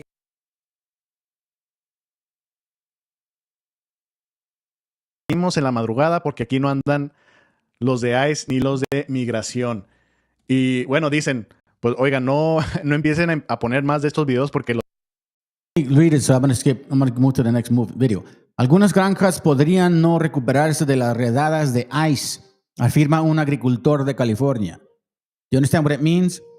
Let me read it again. Algunas granjas podrían no recuperarse de las redadas de ICE, afirma un agricultor de California. Basically saying that there's going to be some farms that are not going to recover from this shit. At all. Joe, leave the African man alone, bro. Just leave him alone. He's dumb. He's a kid. He's probably like 28, 29, 30. All emotional and shit. He's mad because I posted some shit on their channels. Now he's only trying to over here think that he can get some game going on. Hey, listen, bro, if you want to hit the link, let me know if you want to hit the link, Bolta. Let me know if you want to hit the link, okay? You're invited. But let's continue, fam, because listen, these are facts. These are facts that are going to affect his ass too. There's nothing that you guys produce. Nothing. Nobody buys from you other than the mineral shit, but they don't buy no agriculture, no cattle, no science, no technology. Shut up, man. Stop it. Just stop it. Why do you guys even want to still be in the picture? It's like it's almost at every moment when you guys are not in the view of supposedly the worst treated people in the world, all of a sudden that bothers you. You try so hard to be the fucking empathy. Nobody cares about that shit no more. We're finding out the real facts, and I'm going to bring some facts. And Volta, I hope you stick around. I hope you have something to say when I bring what I'm going to bring. Once again, 2 Ezra 15:3, fear not the imagination against thee, let not the incredulity of them trouble thee. Don't listen to him, bro. He ain't credible. He's weak. He's a dumbass. He says, you talking about Africans, so that's why I'm over here. That's how weak you are. It says, of them that trouble thee, that speak against thee, for all the unfaithful shall die in their unfaithfulness. Volta, you're going to die, bro, because you're a Hamite, first of all. That's the first. And second, because I already know you probably have, I don't know some. Let's go. Behold, say the Lord, I will bring plagues upon the world, the sword, the famine, death, and destruction. Y'all think we're fucking around? This is real shit here. Just like, look, this, and this is why it's so weird. You guys are purposely drowning yourselves. You are purposely drowning yourselves, and you don't even know it. I never thought we'd say we lit the family farm on fire, but here we are. Trump decided he wasn't going to give us our farm check. That's fine. We're just going to burn the f***ing crops. Let everybody starve. A field just burned to the ground in Nebraska. A soybean farm still smoldering in Kansas. It wasn't an accident. It wasn't a wildfire. It was the farmer who lit the fire himself. Why? Because the harvest couldn't even cover the fuel for the tractor. Because no one's buying. Because letting the crops sit only means losing more. In America in 2025, the very fields that were supposed to feed the nation are being set ablaze acre by acre, as if that's the only way left to stop the bleeding. Farmers aren't counting seeds anymore. They're counting every dollar they might squeeze from crop insurance after another season abandoned. There's no war, no natural disaster, and yet some of the biggest agricultural regions in the US are going under. These are the 10 states where the flames sweeping across farmland are no longer signs of renewal, but a warning that collapse may be much closer than we think. Kansas. In the heart of America, Kansas was once the land of abundance where endless wheat fields stretched to the horizon and the sound of harvesters signaled hope for a better tomorrow. But in 2025, that sound has been replaced by the crackle of fire, the snap of scorched wheat stalks, and the wind whistling across empty farmland. Wheat prices have dropped below $5 a bushel, the lowest in years. For many farmers, harvesting means taking a loss. No one can afford to rent a combine. No one can pay to haul grain to the silo. So they choose the only option left: burn the fields, wipe away every trace of the season. According to the Kansas Department of Agriculture, over 1/5 of this year's wheat acreage has been destroyed, not by pests, not by storms, but because there are no buyers. Farmers are burning crops just to qualify for insurance payouts. It's legal, but it's gut-wrenching. A 58-year-old man in Salina told a local station, "I just don't have it in me anymore to watch the wheat grow, only to die in my hands." Stories like his are no longer rare. Across the central plains of Kansas, farmland is no longer a symbol of life. It's a graveyard for a system collapsing from the roots up. And the ripple effects reach far beyond the fences. A flour mill in Wichita is cutting capacity due to... Volta, nobody cares about what you think. We don't listen to the 42 laws of Ma'at, none of that bullshit African crap. We don't do none of that stuff. You're in the wrong channel. And the only reason why you're even responding is because Job is wasting his time. Job, I don't know why you're wasting your time, bro. Honestly, man. You're smarter than that. Let this idiot be, bro. Leave him alone. You're basically lowering yourself to his level. Honestly, man, he doesn't even compare to the shit that you know. I don't even know why you're paying attention to him. Let's continue. Just lack of grain.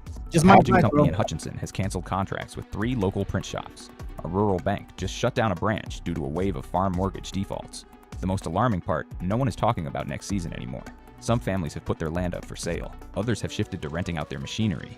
The rest are setting fires, quietly closing the final chapter of their lives as farmers. Kansas isn't dying overnight, but acre by acre, it's disappearing in silence. No alarms, no headlines. And if even the grain belt of America is retreating in flames, what's happening up? And Job, check it. No offense to you, nothing like that. You know what I'm saying? Because once I'm done with these videos, I'm going to show some heavy duty shit. And I want to see what he says. There you go. Hey, Jeremias, buenos días. Good to have you, dog. Let the dog fucking bark, bro. Hold on a second.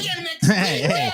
And see, Volta's been posting on this channel for about maybe 2 weeks, maybe a month and shit. And he finally came out. Fuck that puto. Fuck that puto. Let the snakes roll, bro. North, where winter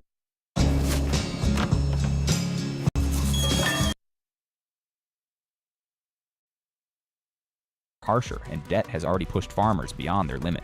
Nebraska. Nebraska has never been the center of national headlines, but it's always been a silent pillar feeding millions with corn, soybeans, and beef. In 2025, that silence remains, but it carries a different tone now, one of exhaustion, helplessness, and the quiet collapse of farms no one knows how to save. Since the beginning of the year, grain co-ops across the state have reported record-high inventories. Farmers can't sell their corn, and they can't afford to hire workers to harvest it. Many have left their fields untouched, but some have done the unthinkable, setting fire to them, not to prepare for a new season, but to cut maintenance costs and qualify for a small crop insurance payout. This is no longer an isolated phenomenon. An internal report from the University of Nebraska revealed that in the first 3 months of this year, the number of acres burned or abandoned has nearly doubled compared to the same period in 2024. Videos posted online show flames ripping through unharvested cornfields as if farmers are erasing the very traces of the work they once believed in. In Grand Island, a farm that won Farm of the Year back in 2019 now sits in ruins. Just a few rusted tractors and a crooked fence remain. The owner lost 2 straight corn seasons buried in bank debt and is now trying to sell the...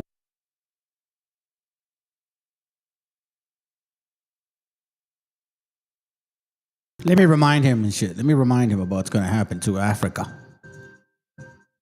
2 Ezra 16:1 will be to thee, Babylon, all you bastards, and Asia will be to thee, Egypt and Syria. That's Africa too. Remember, Hebrew is no, it's not. See, that's how stupid you are. So let me remind you, okay? Because see, this is what I'm talking about. You're dumb. You don't know our book. So shut the fuck up. You don't know our book. Let me remind you how you nasty bastards went into that land that you was not supposed to belong to. So first of all, I'm going to read to you why the Most High allowed you to be there.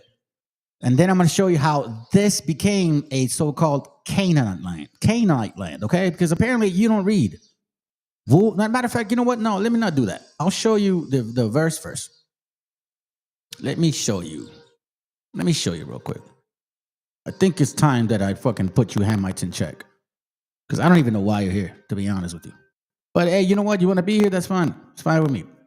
This is Jubilees chapter 10, verse 28. And it reads, And Ham and his sons went into the land which he was to occupy, which he acquired as his portion in the land of the south. So, in case you don't know, if you believe in science, and you're not going to believe this, but if you believe in a Bible, or if you read it, or if you claim that it's yours, then you should know that everything started in the Middle East, right? North of Ur, the Chaldees, or that region right there. Everybody spread after that, after Fade Lake. So now, Hamitic people had to go to their land, where you come from. And Canaan saw the land. Look, listen. And Ham and his sons went into the land which he was to occupy, which he acquired as his portion in the land of the south. And Canaan, West Africans, saw that the land of Lebanon to the river of Egypt, that it was very good. And he went not into the land of his inheritance to the west, that is, to the sea, meaning West Africa. Oh, that's gonna hurt! So Canaan, your brother, should have left to West Africa. But his fuckface said, no, I envy this land. I want this land. Because that's what you guys are, very envious people. Like, it's like, kind of like a Edomite trade and shit. It says, and he dwelt not in the land of Lebanon, eastward and westward from the borders of Jordan and from the borders of the sea. And Ham is king, right? That's right. Oh, that's gonna hurt! Remember, Ham is king, right? And Ham, his father, and Cush, that means like, the Cushites, Ethiopians, and Mizraim, that's Egypt, you know what I'm saying? His brother said to him, you have settled in a land which is not yours, and which did not fall to us by lot. Do not do so, for if you do so, you and your sons will fall in the land and be cursed through sedition. For by sedition you have settled, and by sedition will your children fall, and you shall be rooted forever. Then he says, dwell not in the dwellings of Shem, for Shem and his sons did it come by their lot. You see what I'm saying? Hey, look, here goes. Mideast acknowledges no existence of Meshiacha, you dumb ass. Okay. So I'll tell you what. You know what, man? Since you feel like you think you're really brave, right? Let's go. Come on. Let's go, bro. Let's see how fucking knowledgeable you are in the Bible. Because I don't understand your point, but I think that you're not technically who you say you are. I think I know who you are, to be honest with you. And you're just showing hate right now. It's very unfortunate, man. Because I have an idea of who you are. There's a link right there. Show me how many balls you got. Hamite. Since you guys say we're so short in depth, right? Well, then let's see how big balls you are, Mr. Hamite. Dwell not in the dwellings of Shem, for to Shem and to his sons did it come by their lot. Cursed are you, and cursed shall you be beyond all the sons of Noah, by the curse by which we bound ourselves by an oath in the presence of Kodesh judge and in the presence of Noah our father. But he did not listen to them, and dwelt in the land of Lebanon from Hamath to enter into Egypt, and he and his sons to this day. For this reason, that land is called Canaan. Before you go and say some stupid shit, everybody spoke Hebrew before. Everybody. That was the original language. Dumbass. The link is there. You let me know when you feel froggy. Okay? You let me know when you feel froggy. So now, Canaan is there in the land, right? We understand now. Fucking thieves, envy bastards and shit to this very day. They even try to say that we're not even indigenous to this land. That's how far behind you are. Wisdom of Solomon 21. For thine incorruptible spirit is in all things. Therefore, chastise them little by little that offend, and warneth them by putting them in remembrance wherein they have offended, that leaving their wickedness they may believe on thee, O Lord. This is Canaan right here. So Canaan was allowed to be in that land. It's like, okay, do you feel worthy? Sounds good. For it was thy will to destroy by the hand of our fathers, the Shemites, both those old inhabitants of the Holy Land, that's after Exodus, whom thou hated for doing the most odious works of witchcraft and wicked sacrifices. This is after when Joshua went in and started whipping your asses and shit. And also these merciless murders of children. This is Hamitic people like you, Volta. This is who you guys are. and devourers of men's flesh and the feast of blood, with their priests out of the midst of their idolatrous crew, and the parents that kill with their own hands, souls destitute for help. And guess what? We have books about you guys that you guys would sell your own people, your wife and your kids for fucking salt, bro. Seriously. That the land which thou esteemeth above all others might receive a worthy colony of God's children. Nevertheless, even those thou spared as men, and didst send wasp forerunners in thine host to destroy them by little.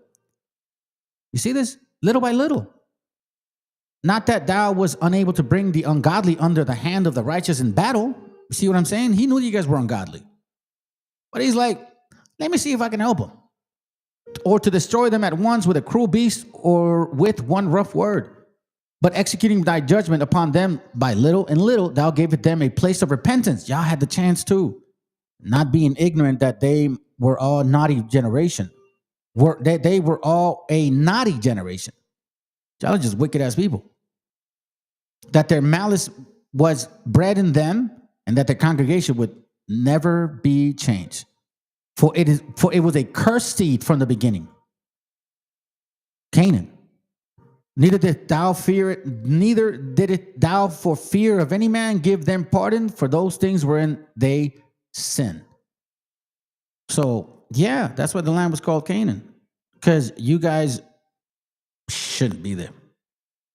British geographical term, British preset terms. If you're indigenous, you should know. Hey, listen. If you got balls and you're representing your African people, your whole entire continent, hit the fucking link and see what you know. If not, shut up, man. A lot of people like you show up to this channel and end up running like fucking. I don't know. I don't even know why you guys are here, bro. Honestly, this message isn't for you. Your butt hurt because what? Because I went to your fucking African channel and shit and said some shit. Let's go. Land for less than what he put into it. When asked why he didn't hold out for one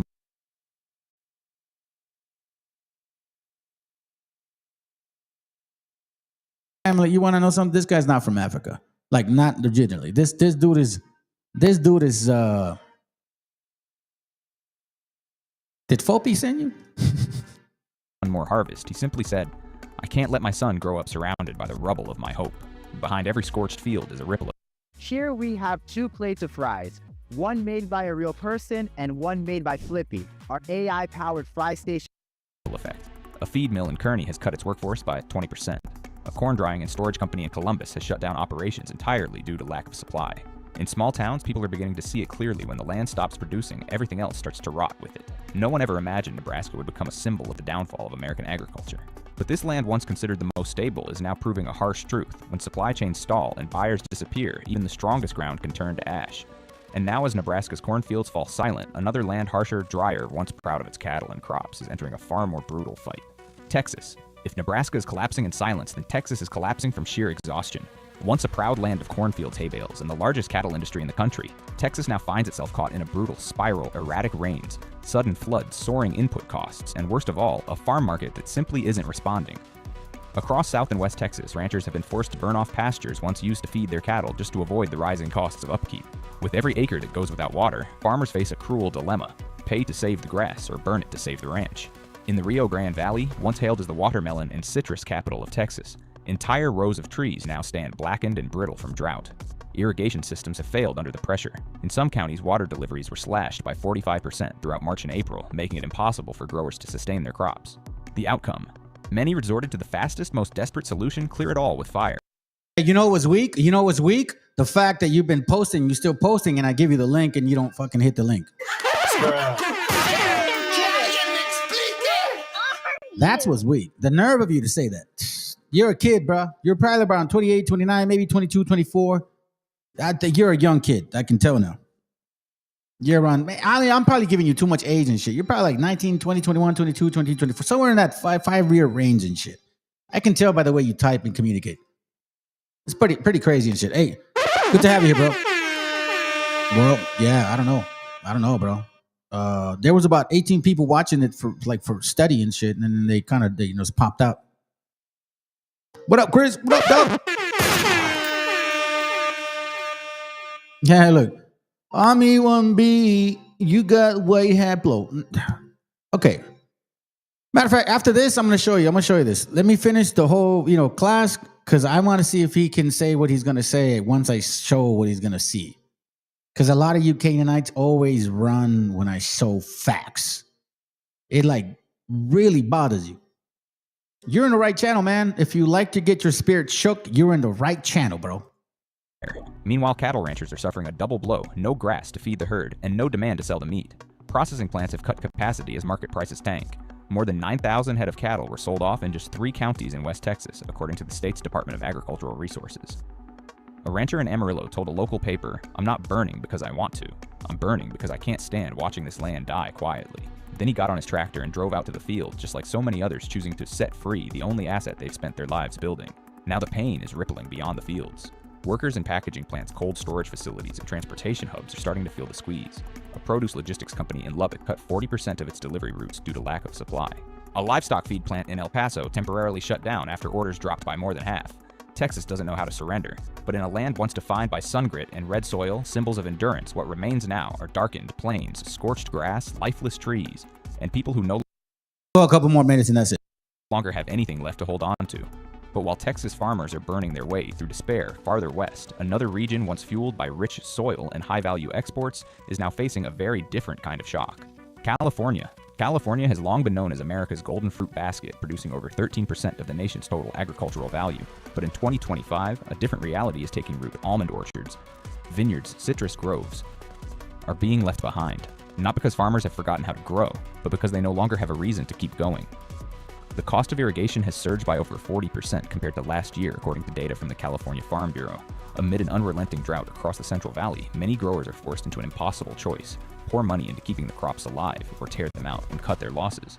For many, the answer is clear. And to save time and money, they burn it all. In Fresno and Kern County, California's almond capital's hundreds of acres of mature orchards have been chopped down, piled up, and set ablaze. No ceremony, no press release, just pale columns of smoke rising under the midday sun from what once Understand what that means? I let it run for a little bit, family, and it just keeps going and going and going, and it keeps talking about more farms being decimated. More farms being decimated.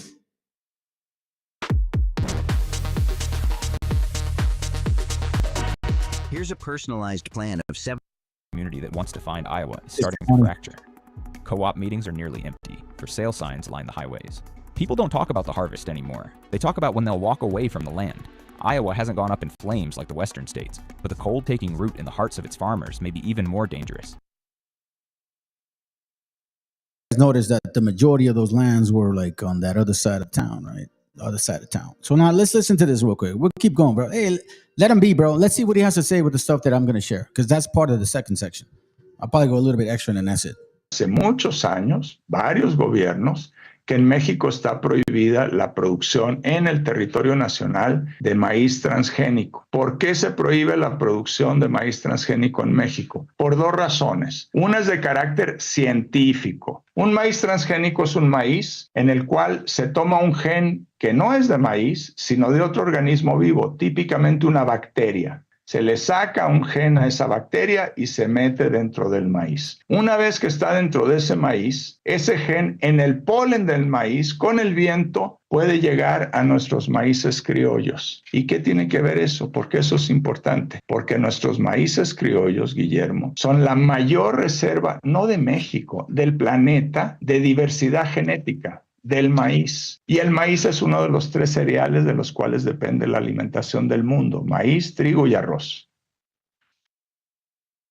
Why Mexico did what they did?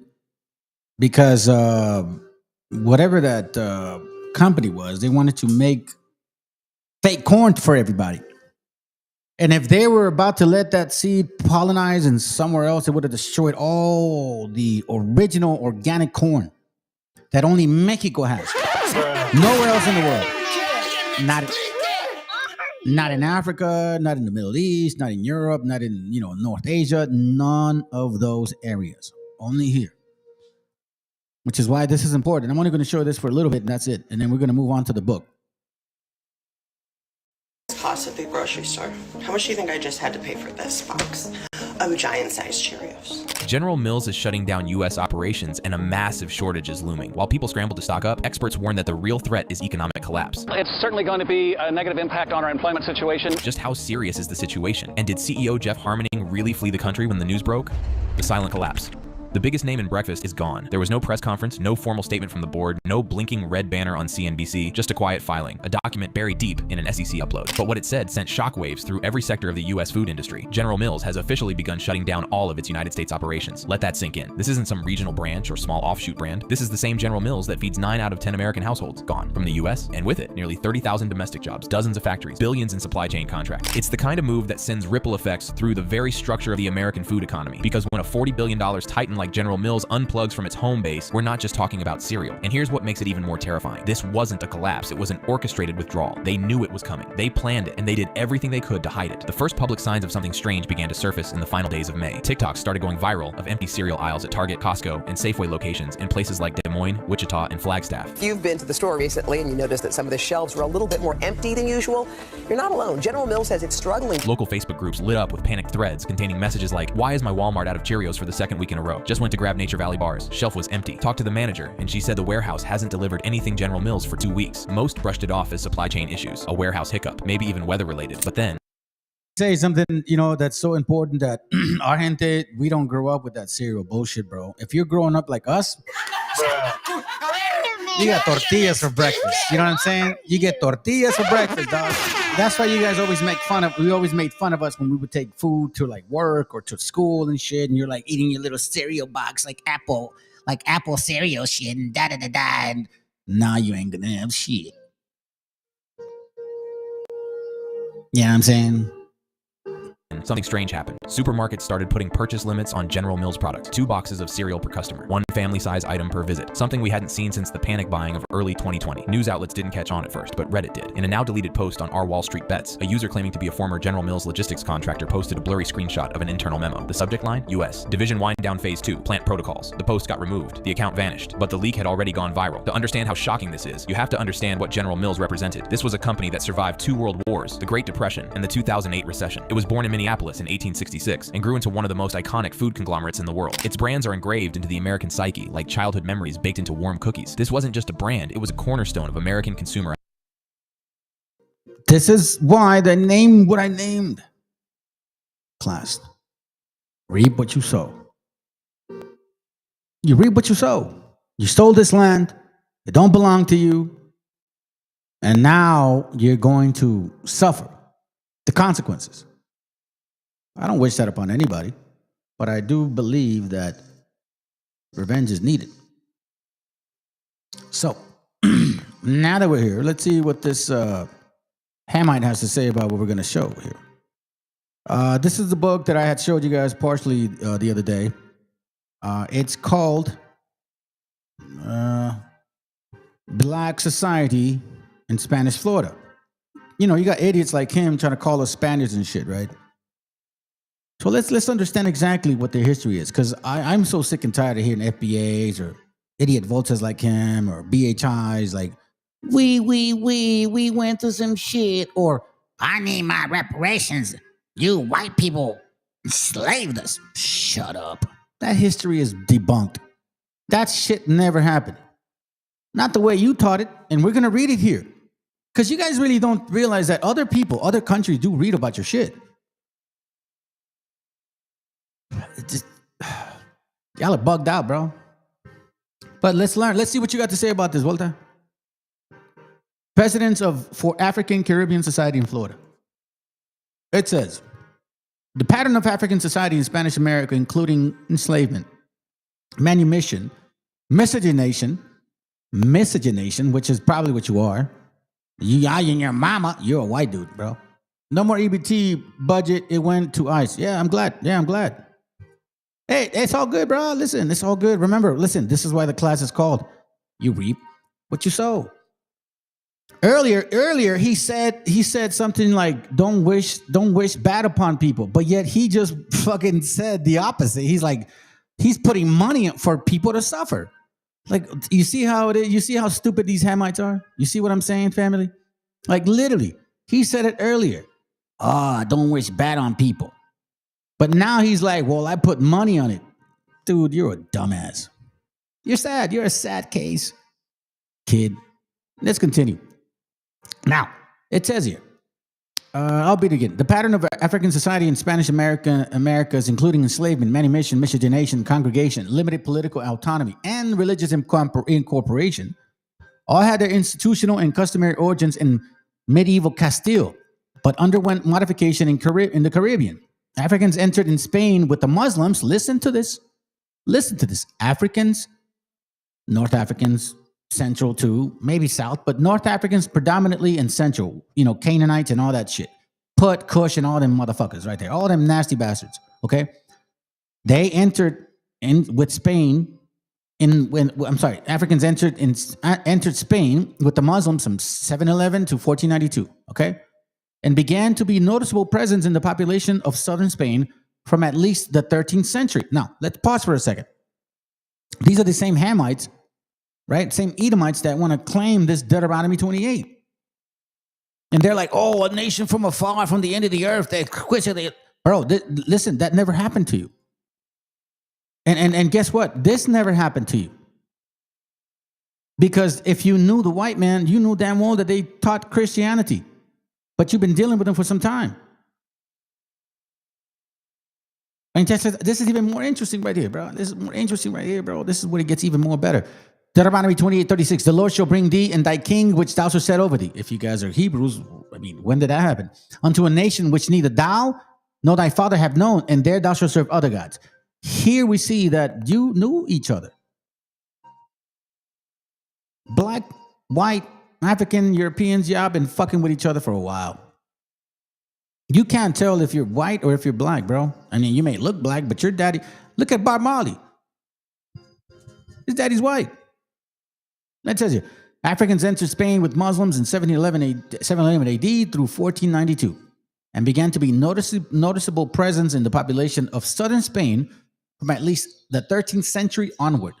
During this time, Christian kings such as Ferdinand, king of the three religions, and his son, Alfonso X, I guess, the Learned of Castile, ruled over multicultural and polyglot kingdoms comprised of Christian, Muslims, and Jewish subjects. These monarchs promoted royal schools of translation and intellectual exchange, developed legal and social traditions, and accommodated differences. So you had a relationship. Okay. Well, let's continue. How deep is this rabbit hole? Castilian law considered slavery an unnatural condition and therefore provided many avenues out of bondage. The Siete Partidas established mechanisms by which a slave might escape an abusive owner or earn freedom from meritorious service to the state. The medieval idea of owners or earn freedom from, the medieval idea of charity towards miserable classes also led Spanish owners, to manumit favored slaves often in their wills. So basically, what I'm saying is, you negros that claim that supposedly like anybody that's light skinned is a conquistador, fuck no. You negros are conquistadors. Yeah, the real fucking negro colonizers. We had white colonizers, we have negro colonizers, and this is what we teach in this in this channel right here. And this is why Volta's upset. Because he's hiding, he's trying to act like he's African, but I know damn well he feels like he's Hebrew. That's why he's here. Furthermore, Castilian law and custom permitted slaves to hold and transfer property, and with their peculium or private property, they could purchase their freedom or that of relatives or friends. See this? Just as slaves in Spain were not African, listen, just as all slaves in Spain were not African, do you know what that means? Just as all slaves in Spain were not African, not all Africans were slaves. Oh, shit. FBA, listen, I'll invite you over too, bro. BHI, GMS, ISUPK, General Yohana, you've been on my channel before. You came over here and tried to tell me that this is the truth. We got the truth. Well, then tell your fucking Captain Tazariak. See if he wants to talk about it. Fopi, come on, man.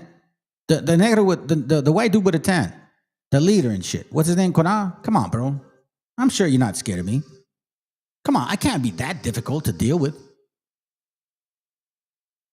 I'm not that complicated, man. It says here, let me go up. Just as slaves in Spain were not all Africans, not all Africans were slaves.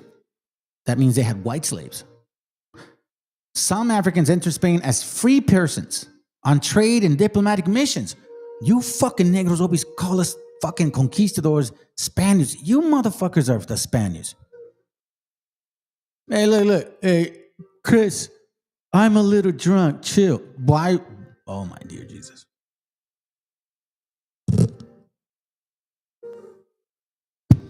Hey, do me a favor. Block him, bro. Just take him off. Take him off. He's a fucking dumbass, drunk, Hamite and shit. That's the worst. Many others arrived as slaves via the trans-Saharan trade, or later via transatlantic trade, but became free. Transatlantic trade it wasn't. Y'all were indentured servants, negros. You guys were indentured servants. You were not perpetual fucking servants, bro. By the 15th and 16th century, free and enslaved Africans, like Volta, formed sizable populations in southern cities such as Seville, where they worked as stevedores, or in the city public granary, slaughterhouse, gardens, and soap factories. You see what I'm saying, family? These negros they're not Hebrews. This book here debunks all their fucking Deuteronomy 28 bullshit. Completely. They transported goods and people throughout the city and performed many other menial but essential services. So you helped the white man the entire time. So I've never lied. I've never lied about this. I called you guys out for a long time. Although excluded from Spanish guilds, Africans worked as artisans and petty merchants in commercial districts as domestic servants in Spanish households. Wow. One scholar compared early modern Seville to a chessboard. Whoa, shit. Oh, damn. My brother, all will be revealed, bro. I'm glad you fucking heard this tonight because, you and I have talked about this. One scholar compared early modern Seville to a chessboard with equal numbers of black and white pieces.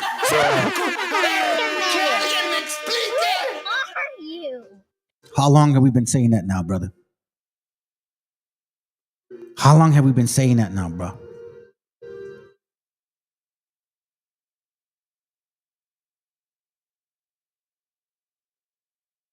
One scholar compared early modern Seville to a chessboard with equal numbers of black and white pieces. We've been talking about this society, Freemasonry, that whole Kabbalah bullshit, you know what I'm saying? Prince Hall, Masonry, all that stuff, white and black, that chessboard. We've been saying about it. We've been talking about it, white and black chessboard. Here we see now that they're like, yeah, you're right. It's just a hint. That's why they give us a number reference to 10. It's a book. You know damn well I'm going to look for it. In the multiracial and multi-ethnic city, miscegenation, oh shit, just like here. Just like here. You see, you guys been mixing with each other for a long time, man. And you want FBA to fucking ask for reparations. Fuck no, bro. This is facts right here. I think that for whatever reason, you guys totally forgot that the 13 colonies started in 1776 and then started adding other states after. That's not that long ago. And for some reason, prior to those years, you guys just fucking think I don't know, you were blind or thoughtless or what the fuck? All of a sudden, you forgot about this stuff. Many enslaved Africans lived independently from their owners, and much are Moriscos, subject Muslims.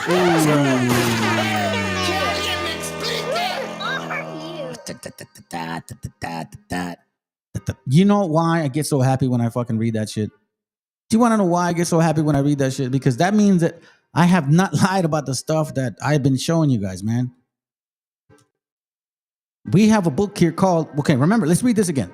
Okay, let me just say this. Many enslaved Africans lived independently from their owners, and much are Morisco, subject Muslims, conversos, converted Jews. Remember this book?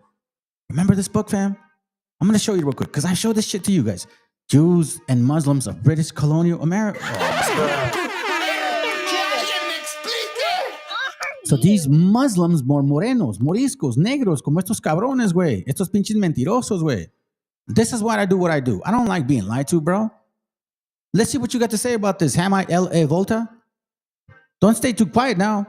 And gypsies did. They and then the free Africans of Seville congregated together in ethnic enclaves such as San Bernardo, San Roque, and San Ildefonso. While many African vecinos, meaning, we know them now as neighbors, registered citizens of the lower class live decent lives. Their less fortunate fellows blended into poor working and unemployed underclass known as the gente del mal vivir, becoming beggars, thieves, day laborers, street vendors, potters, prostitutes, and boatmen. And by the way, they sent a lot of those fuck faces over here, in case you don't know. In an attempt to better regulate the city, officials began to appoint free blacks as mayorales, stewards, for the black barrios. Holy shit. Wait, hold up. BHI, dude, you got a lot to answer now. You guys say you never knew these people. You said, I never knew them. We never dealt with them. You know what I'm saying? They enslaved us and shit. We were enslaved since 6910. We always had it bad. Nah, bro, you guys had it good. You guys had it good. And you had Spanish last names. You got Spanish last names. In an attempt to better regulate the city, officials began to appoint free blacks as stewards for the black barrios. The black mayorales arbitrated, dispute, and defend their charges in court, even against their masters. As Seville black population grew even more numerous, Isabella and Ferdinand named a royal servant Juan de Valladolid, a noble lineage among blacks. What the fuck?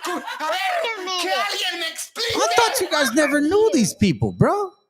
I thought you guys were always enslaved. Hey, Nate the Snake from IUIC, ISUPK, GMS, Sakari, Fopi. Fuck, one of you guys. I know you're listening to my shit. I know you listen to it in secret. You guys subscribe to my channel. Explain yourselves now. We can go to Deuteronomy 28 to explain it. Please tell me in Deuteronomy 28, because in Deuteronomy 28, it actually says that you should not know these people. Deuteronomy 28:36, the Lord shall bring thee and thy kings which thou shalt set over thee unto a nation which neither thou nor thy fathers have known. And there thou shalt serve other gods. You knew these fuckfaces. Y'all knew each other. What are you talking about? In an attempt to better regulate the city, officials began to appoint free blacks for the black barrios. As Seville, they even give you a noble lineage among blacks to regulate the city, African communities, and serve as its chief and judge.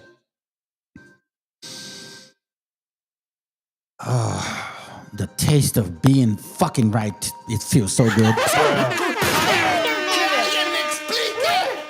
Africans also developed their own religious and social institutions in Spain. Oh, shit.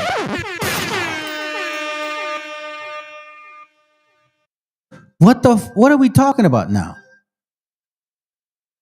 Africans also developed their own religious and social institutions in Spain. So before you, Nate the Snake Roberts, Nate the Snake, the leader of IUIC, and all your stupid followers and shit, and Chris, the so-called captain from San Diego, or whatever Hebrew gorilla, the pegger, and his other fucking his friend that enjoys that shit too, or ISUPK that claims that the truth is with them, or GMS that supposedly, you guys don't teach that people used to look black originally. Nah, fuck no, bro.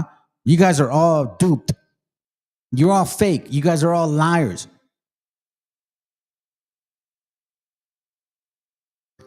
They enjoyed both the sacraments. Listen to this.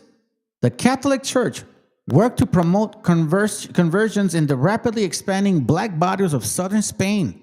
Now you know why when I read the book that says Maya conquistadors that had black padres supposedly teaching us the Bible, they weren't teaching us shit. I'm not wrong. And once Africans accepted the true faith, they enjoyed both the sacraments and advocacy of the church. Wait a minute, hold on a second. This is prior to 1492, Nate. BHI, FOPI, bro, come on, bro. How come you guys don't step up? Step up to the game and defend your shit. The African incorporation into the Catholic faith was further advanced in the 14th century. Church officials approved the earliest documented religious confraternity or confradia for African living in San Bernardo San Bernardo parish of Seville. This legally constituted and recognized corporation administered to the Hospital of Our Lady of the Angels and provided medical care for its members. I didn't even get treated like shit. As Seville's black population grew more numerous, the church established a second black parish at San Roque. What the fuck? You guys always claim that you had it so bad. Listen, there was 7 people, 21 people watching. And as soon as I started reading this shit, a lot of them skedaddled. You want to know why? Because I know I got a lot of haters watching me. But the fact is that you cannot debunk what I show, which is why you leave. Which is why a lot of you don't want to say shit now. Which is why a lot of you so-called indigenous people that are in this 12-type chart, now you don't know what the fuck to do you? Because you gave your daughters to these fuck faces, or you gave your sons to these bitches. Y'all are dumb, bro. You should have done your homework. San Roque also had its own confraternity, and the member built a church and chapel in the lots they purchased. Gatherings of the confraternity members, Freemasonry, which featured African singing and dancing, became known in Spain as cabildos. And this terminology also crossed the Americas, where its supplement confradias. Shit, they didn't continue. Spain's African Brotherhoods. Oh shit, Spain's African Brotherhoods provided fraternal identity for their members and critical social services for the communities in Seville, Cadiz, Jerez, Valencia, El Puerto de Santa Maria, and Barcelona. So who are the original Spaniards?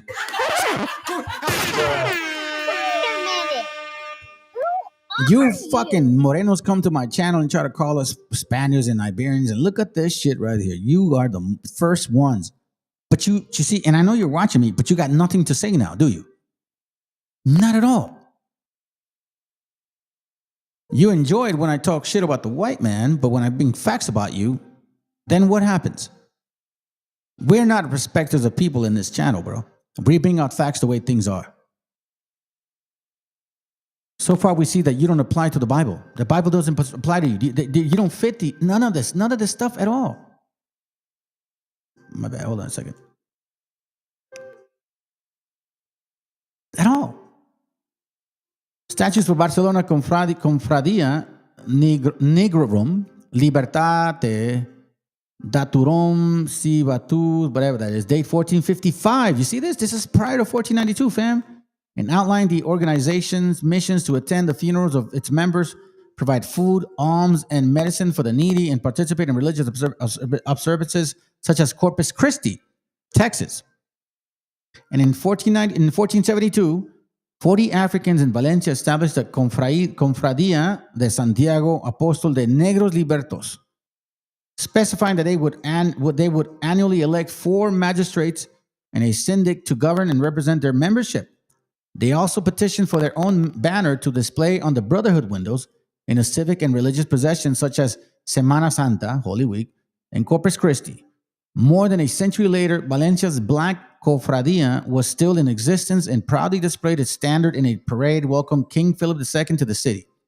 To such civic and religious activity, some Africans created an accepted public sphere for themselves. Wow. Given their number and roles in Spanish port cities like Seville and their generally depressed economic condition, it is not surprising that both free and enslaved Africans hoped to improve their lots by crossing the Atlantic on the earliest voyages of exploration and conquest. With the Europeans, they formed a specialized and limited pool of human resources circulating throughout the Caribbean, and together Africans and Europeans faced extraordinary challenges. Together,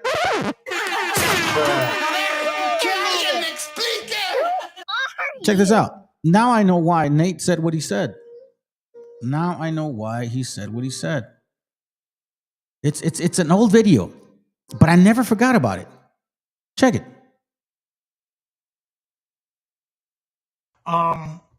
They forced us to convert to Christianity. It's an old video from 2022. And I just never forgot about it. Because I was like, why did he say what he said? He's going to say it around this time, right? But I want to show you the video. Because again, we're seeing real facts, real material, real fucking history as to who they are. This ain't hate talk. This is me trying to teach my people who we are and who you are.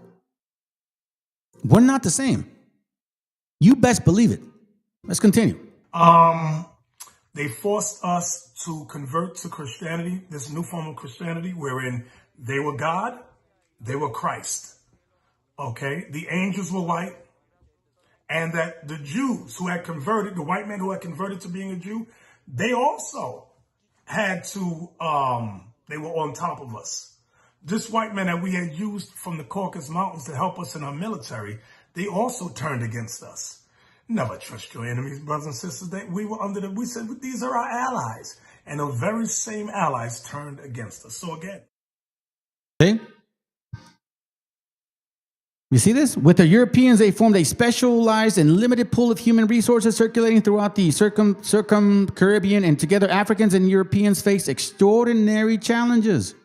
Now I know why they said what they said. Now I know why they said what they said. Look at this right here. This is a Moreno, right? 13th century Spanish Christian baptizing a black man. What the fuck?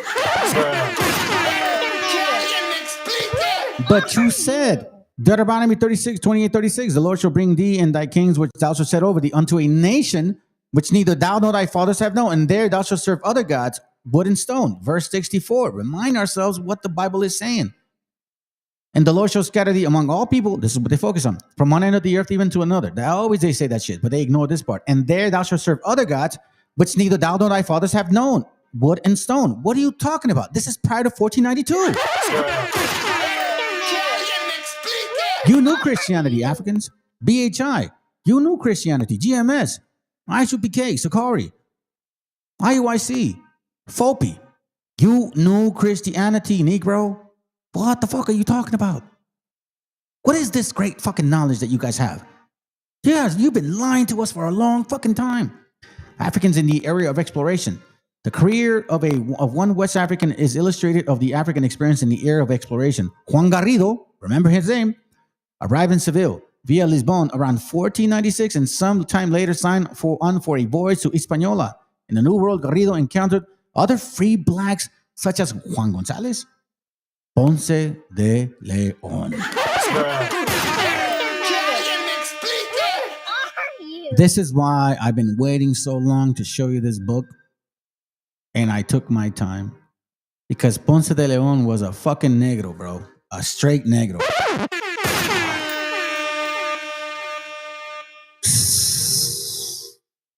Ponce de Leon wasn't white. Ponce de Leon was a negro.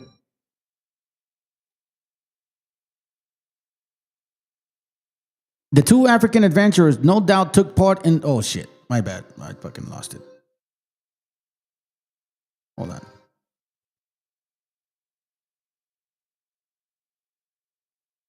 The two African adventurers no doubt took part in the pacification campaigns against the native population who were in revolt. You see this? They may also have faced other Africans in these battles, for Governor Nicolas de Ovanda complained in 1503 that some of the island's first African slaves had already run away. Thereafter to be known as cimarrones, maroons, Moors. You see what I'm saying? So then when others came like in 1600, they're like, we see negros. Oh my God, this must have been inhabited by morenos. You folky dumbasses, bro. You guys are like, you should just like continue to suck on your pacifier because you don't know shit. They may also have faced other Africans in the battle, blah, blah, blah, blah, blah. Let me see. And they that have found refuge in the Indian rebels. The alliance of rebellious Indians and fugitive slaves hunted the Spaniards, who were still in tiny minority in... Listen, the alliance of rebellious Indians and fugitive slaves hunted the Spaniards, who were still a tiny minority in the Hispaniola and only tenaciously held power.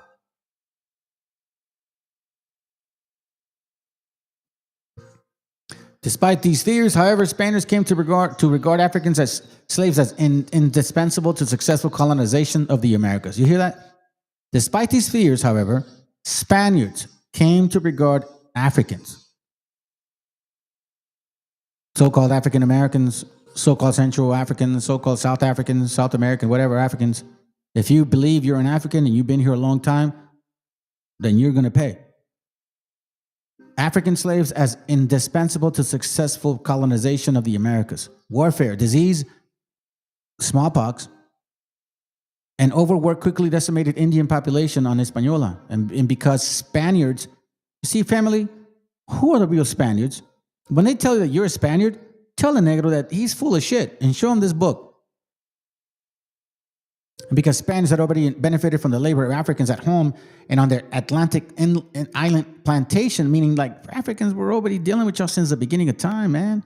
I have a book that's going to go back into Rome, proving that this is not your book. You ain't Hebrews. Proving it even further than.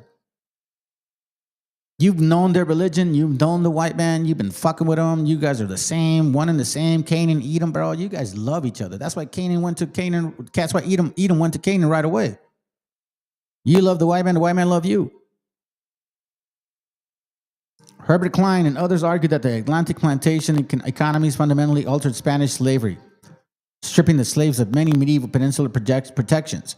As early as 1505, the crown sent Guinea-born slave purchased to Lisbon to work in Hispaniola copper mines, and 5 years later, King Ferdinand authorized the shipment of several hundred Christians and Spanish-speaking African slaves, or Ladinos.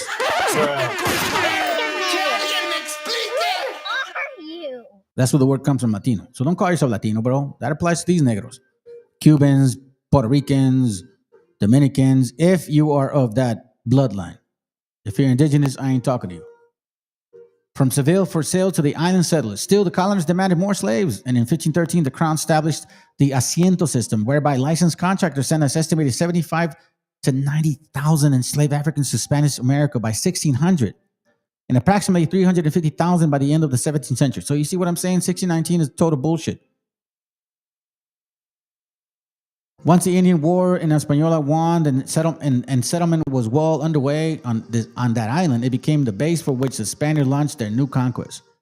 Claiming Puerto Rico in 1508, Jamaica in 1509, Cuba in 1511, and Florida in 1513. Africans took part in all of these expeditions. See this? That's an African. That's why All Will Be Revealed was talking about y'all being like Shaq and shit. This guy is as big as the fucking horse and the rider. That should say something. Right, there you go. See, this is why I didn't answer your question initially, because I know who you were. The white man messed you all up. No, the white man messed you guys all up. You're basically güero, bro. You're just a gringo like them. That's your problem is you can't accept facts. You can't accept history. You like to read stuff that makes you feel good.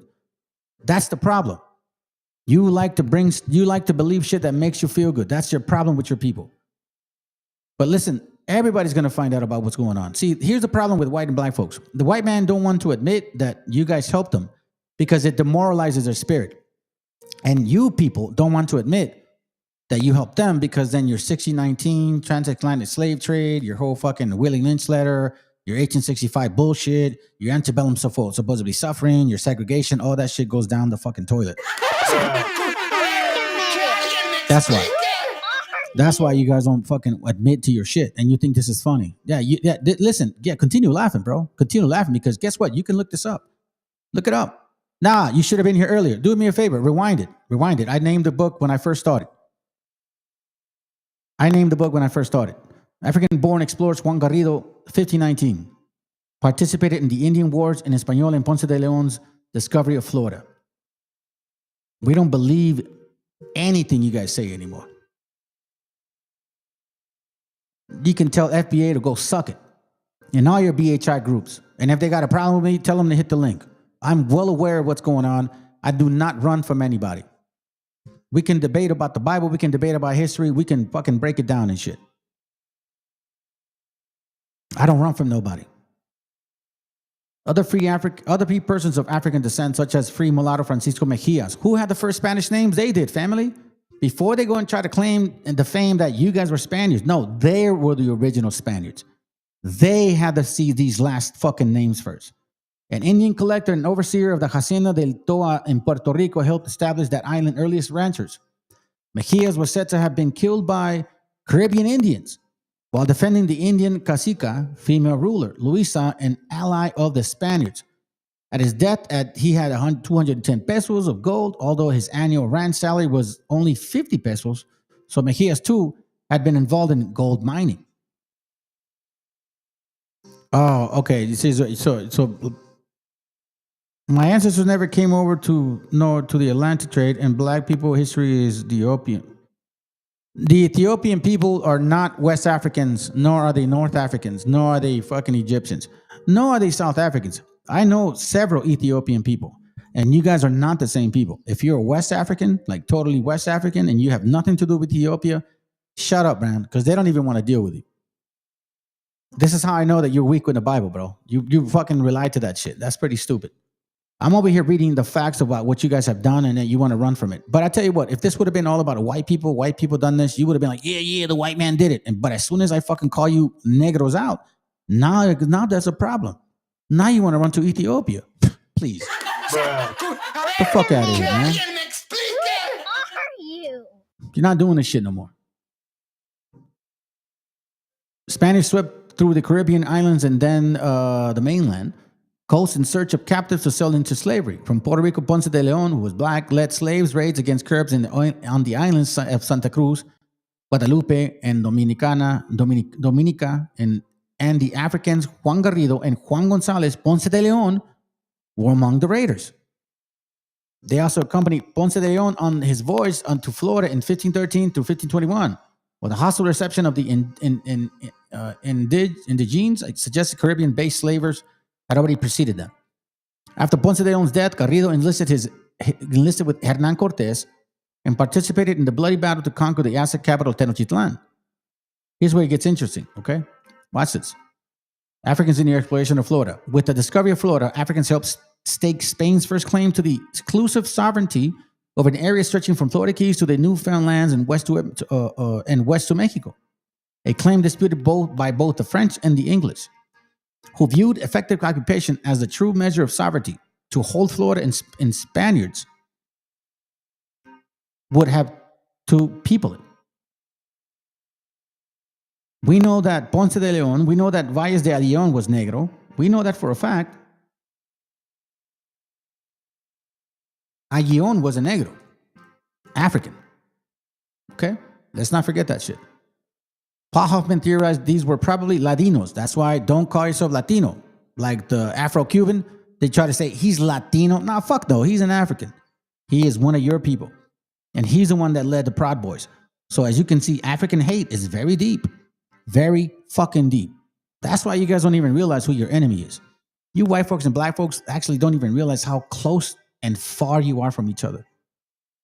Latinos are Spanish-speaking Catholics who were skilled artisans and domestics, and they may have been. But by the time Ayllón was preparing his expedition, a large Bozo or African-born population performed the mining and agricultural labor in Española. Well, we can go on, right? Let me get you to this point over here. Here's it is. Despite the slave arson in Guadalupe, the next major colonization effort of La Florida also incorporated Africans. Pánfilo de Narváez landed approximately 600 Europeans and an unknown number of Africans somewhere near Tampa Bay in 1520. Let me remind you, family. Let me remind you of this book here.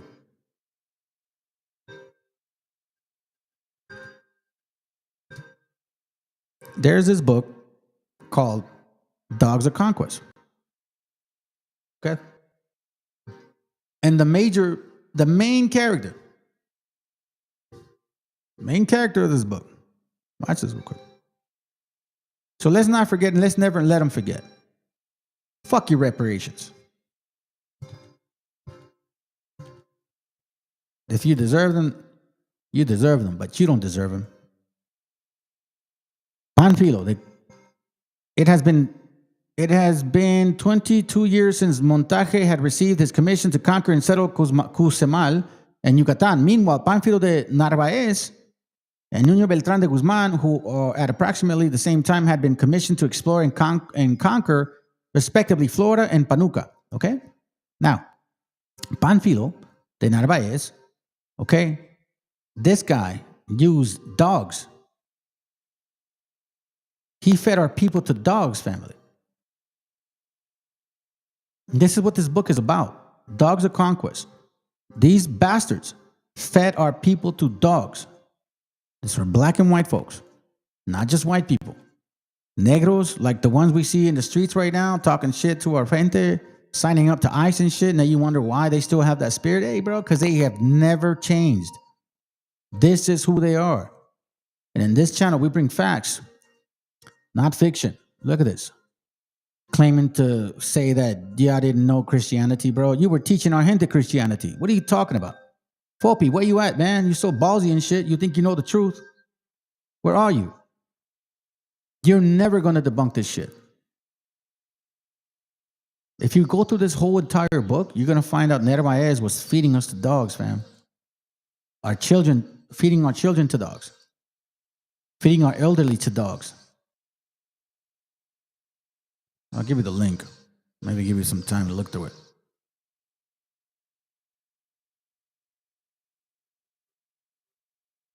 These are facts. They're not fiction.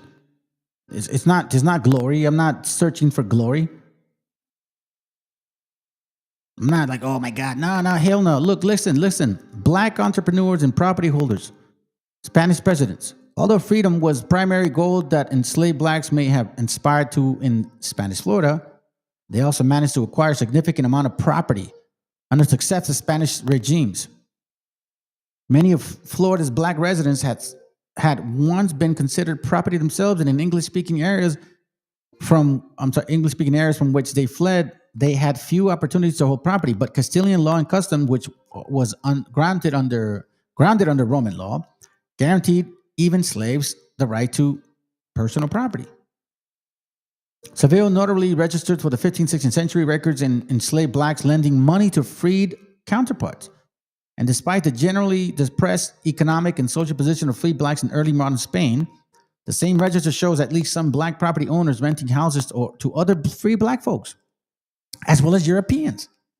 Early examples of propertied blacks in Seville include Ana Fernandez. You see this, fam? The first colonizers, negros and whites, had Spanish last names. Before you go and assume that this was our last names, it was their fucking last names first. And they wore it proudly. And they enslaved people.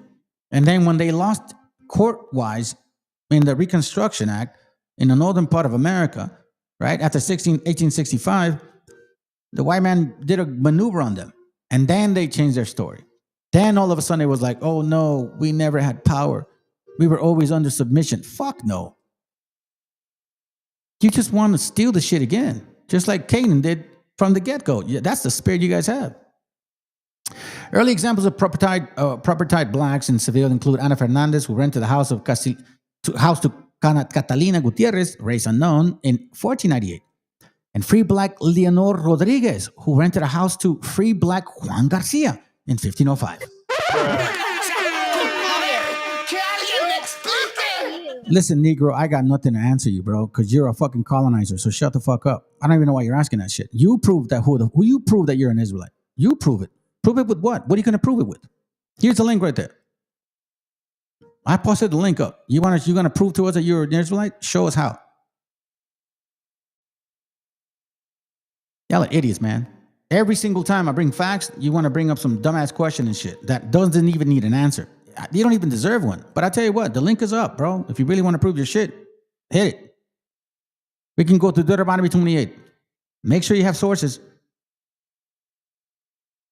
2 years later, Garcia rented a house on the corridor to Lonja, the present-day Archive of Indies, to the Ginasua Silvestre Bento, because Castile transferred its legal institution and socio-economic customs first to the Atlantic Islands and then across to the Atlantic to the Americas. Free persons of African descent could also become propertied in the New World.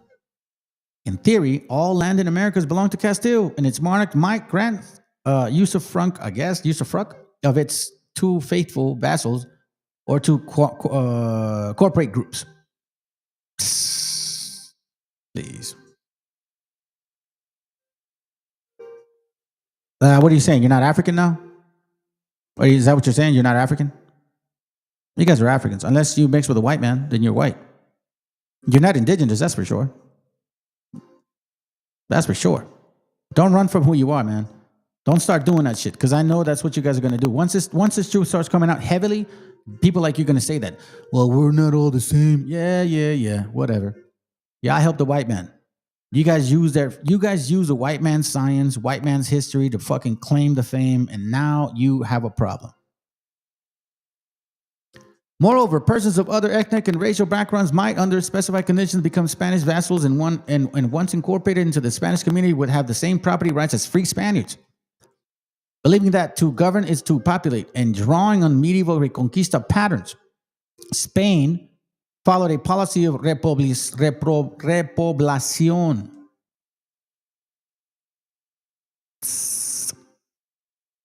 Let's skip here. During the conquest of Spain from Muslims, 718 through 1492, the crown resettled Spaniards into the newly won areas. In the Americas, the crown often relocated loyal Indian allies like the Tlaxcalans to threaten areas it wished it to hold. And after the Indian population was diminished, the crown also transported Galatians and Canary Island population across the Atlantic to fill critical voids.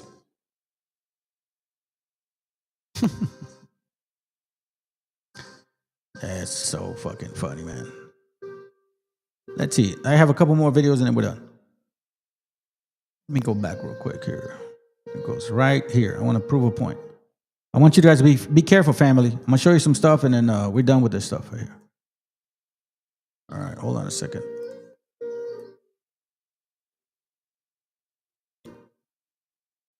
Hey, what's up, guys? I found this beer left over from some campers, and I'm totally wasted. I'm sorry I bumped the camera. Your task will well-equipped and battle-hardened. There is not a liberal America and a conservative America. There is the United States of America. Show you what's happening behind the curtain of politics. So I'm traveling this week, so I'm recording this in a hotel now. So I'm in Chicago. On the day I'm recording this, there were masked cops in the street wearing civilian clothes, full face masks, no badges, no IDs, no warrants, unmarked vehicles. The excuse used by Kristi Noem is, oh, our agents are getting doxxed. I don't believe that any nation where the police are unaccountable should. Cam and Molly had that technology. What do you talk about? What technology? Technologia. Technologia. Hey, listen.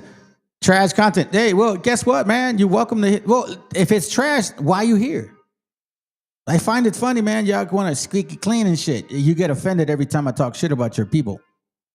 Because you know it's true. That's all you can say. Trash content. Why? Because I tell you what, if it was just about the white man blaming the white man for everything, you guys would be okay with it. Because that's your spirit. You always want to blame other people and hide from your own history. It don't matter what you say, bro. It don't matter. I don't give a fuck what you think. I don't care. Squeaky clean. It don't matter to me. Continue. Should extend to those police the courtesy of pretending that their identities are some special secret. Every police officer, with some weirdly narrow exceptions like long-term undercover work, whatever, should be required when they are arresting any person, and by the way, that includes people who are here as immigrants, whatever their status, they should be required to show a badge and a warrant and their faces. Because a secret police system where there are no badges, no ID tags, no identifying marks, no uniforms is not a democracy that lasts for long. It simply isn't. Now, California is passing a bill this week to mandate that ICE agents may not wear masks. We'll see where that goes. I promise you the federal government and Trump will defy that law. It'll go to court. But there's something that Americans need to start thinking about. When do you think... Hey, I know that this probably works with your household when you guys think you put people down with names and shit, like it really bothers anybody. It doesn't do anything to me. I don't know what you think you're dealing with. You sound like a kid. You sound like young men. You're Satan's best servant at this point, bro. I'm not your bro. And Satan, you're looking at him right. You're looking at him right there, and it seems like you're like a Edomite and shit. You're Esau, huh? Esau, you got your days numbered, man. Your days are numbered, and so is Canaan right here. Canaan and Esau. Look at that. Canaan and Esau. What a coincidence. Your days are numbered, Canaan. Your days are numbered, Esau. Let's go. Donald Trump and Kash Patel and Pam Bondi and Stephen Miller and the rest of the people in the autocratic sector start saying, well, we better use masks for everything. All cops better start wearing masks. No, we don't. We don't play the victim. Not at all. Because you want to know what to play the victim is? Feel sorry for us. Oh, my God. Give us CBT and shit. We just, nah, man. I own a business. I take care of my shit. I don't need nothing from you at all. I don't even deal with your kind at all. I really don't understand why you guys, this is so generic. You guys talk always the same way. Almost everywhere I see the shit that you guys all say the same shit. It's like your parents taught you guys the same concept. Like it almost seems like it's, I don't even know if you don't even understand your own psychology, man. Shit, let's fucking continue. This is great. This is great. You guys are doing me a favor. Asks all the time. Why should they wear name tags? They could get doxxed. Look, you're in for a rude awakening when Christ comes back, little guy. Little guy? Really? Little guy? You should. That just tells me how you are, bro. You projecting, bro. You a little guy yourself. Let's continue, fam. This is great. Look, listen. I love people pissing people off. You want to know why? Because when truth comes out, hate will always try to prevail. Let's go. They could be known by their identifying marks or their names. Sorry, folks. That's part of the deal. That's part of the deal if you're a cop. You're going to have to be accountable. Anytime the cops are anonymous, anytime they can do things without any idea, without a single thought for a moment. Yeah, you're right. I don't disagree with that shit. But that means they're not Africans. They're not from Africa. So I don't understand what the fuck your point is. You're not from there either. So what are you talking about? You claim to be an African. I mean, I don't understand what the hell you're talking about. And if you go by the Bible, no, as a matter of fact, you Christmas Christians should be nervous. You bastards that celebrate Christmas, it's not even in the Bible. Hey, look, you hate, really? So let me ask you a question. Why do Christmas Christians celebrate Christmas? Where does the Bible say to celebrate Christmas? Where does it say to go hunt for eggs? Where does it say to celebrate 4th of July or Thanksgiving or your fucking birthdays? Squeaky clean. Where did it say in the Bible to celebrate fucking dirty ass nasty Christmas on December 25th? The Messiah was never born in that time. So please do me a favor. When the fuck can you celebrate? Why should we do that? Since you're so Christian.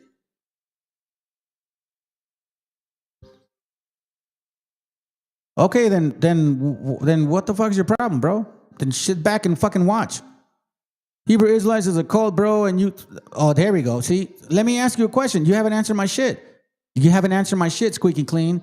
How come you Christmas dirty bastard Christians celebrate Christmas on December 25th if it's not in the Bible? That's good, bro. That's good. Then we got no problem. Then we got no problem. But this guy right here, he celebrates Christmas. He's a Christmas Christian. Talking shit, talking about like salvation ain't for you.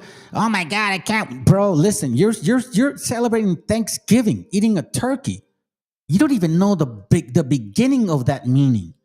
That has to do with 1492. And oh my God, that's a deep ass fucking class. I've done a class on that shit. But people like you are so fucking dumb that you don't even know. Easter. Why are you chasing eggs in Easter? Why are you telling your ugly ass babies to go chase eggs in Easter? Tell me, man.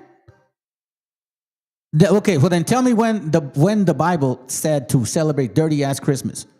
Like, silver and gold and all that shit. Tell me, white boy.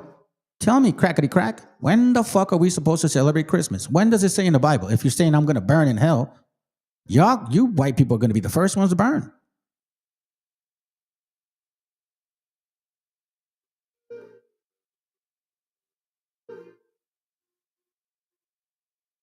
Yeah, so do we, bro.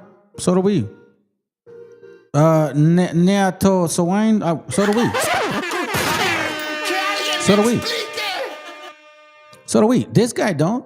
All you have to do is read the Bible, and it's not that hard. What do you mean? Show me where the Bible says to celebrate Christmas, fuckface. Tell me where. Tell me where the fuck does the Bible say to celebrate Christmas? Please tell me where. Tell me where. I'm not mad. Don, this is how I talk, bro. I'm not mad. Tell me where. Please, tell me where. Tell me where. Since you say that salvation ain't going to come for me, because supposedly I'm doing something evil against Jesus. You mean the white one? There you look. Listen. How about you concentrate on the truth instead of why people celebrate holidays? What a little bitch. You a little bitch, now. Y'all couldn't handle this hammer. Which one? You mean you, Volta? Bro, I told you to hit the link. You fucking ran, bitch. Here, listen, for any of you fuckfaces that want to have a little conversation with me, bro, then step up to the mic. I got nothing to hide. Come on, let's go. You barely ballsy asses. Hell yeah, that's European bullshit. That's all. That shit is wicked, bro. For real. We don't do no birthdays. We don't celebrate Christmas. We don't do Thanksgiving. We don't do New Year's. We don't do none of that crackety crack shit. Hey, look. You're screwed, kid. No Hebrew Israelite will ever enter the heaven, bro. You're not my bro. I have nothing to do with you. You're just a crackety crack that cannot fucking prove what you believe in. So I'm telling you once again, squeaky clean, hit the link. Come on, man. You feel ballsy. Come on, bro. Just hit the link, bro. Come on, man. Just hit the link. Oh, you mean you're telling me that I should celebrate Christmas and shit and give my kids Christmas gifts? So put up a tree. As a matter of fact, let me help you. Let me help you, you fuckface. Dumbass heathens. You guys make me laugh all the time and shit. You come to the channel thinking you know what the fuck you're talking about. Here we go. Jeremiah chapter 10, verse 1. Hear ye the word which the Lord spake unto you, O house of Israel, not you crackers. Thus say the Lord, learn not the way of the heathen, not you crackers. And be not dismayed at the signs of heaven, for the heathen are dismayed at them. Listen to this. This is for you. This pertains to you. For the custom of the people are vain. You see, you're full of vanity. That's Esau. That's just the way you guys are. For one cutteth the tree out of the forest, the work of the hand of the workman with an axe. They deck it with silver and with gold. They fasten it with nails and with hammers, that it move not. They are upright as a palm tree, but speak not. Learn not the way of squeaky clean. Squeaky clean. Oh, so you want me to go back to Christmas? Is that what you're saying? Is that what you want me to do? You want me to celebrate your white Jesus and shit? You want me to celebrate your white Jesus? Is that what it is? That's good, bro. Hey, all praise to the Most High. I ain't that shit either. That's for a fucking fact. But as you can see, man, my channel does attract a lot of different, avenues and shit. And everybody's going to get butthurt with the stuff that I say. So, once again, squeaky clean. Why are you dodging the real issue? Which one, man? It says here not to fucking have other gods, bro. Exodus basically said, keep the commandments. Keep the commandments. You fuckfaces don't keep the commandments. You eat pork. You fucking divorce. You don't raise your kids right. Your kids have sex as soon as they turn 14, 15, and 16.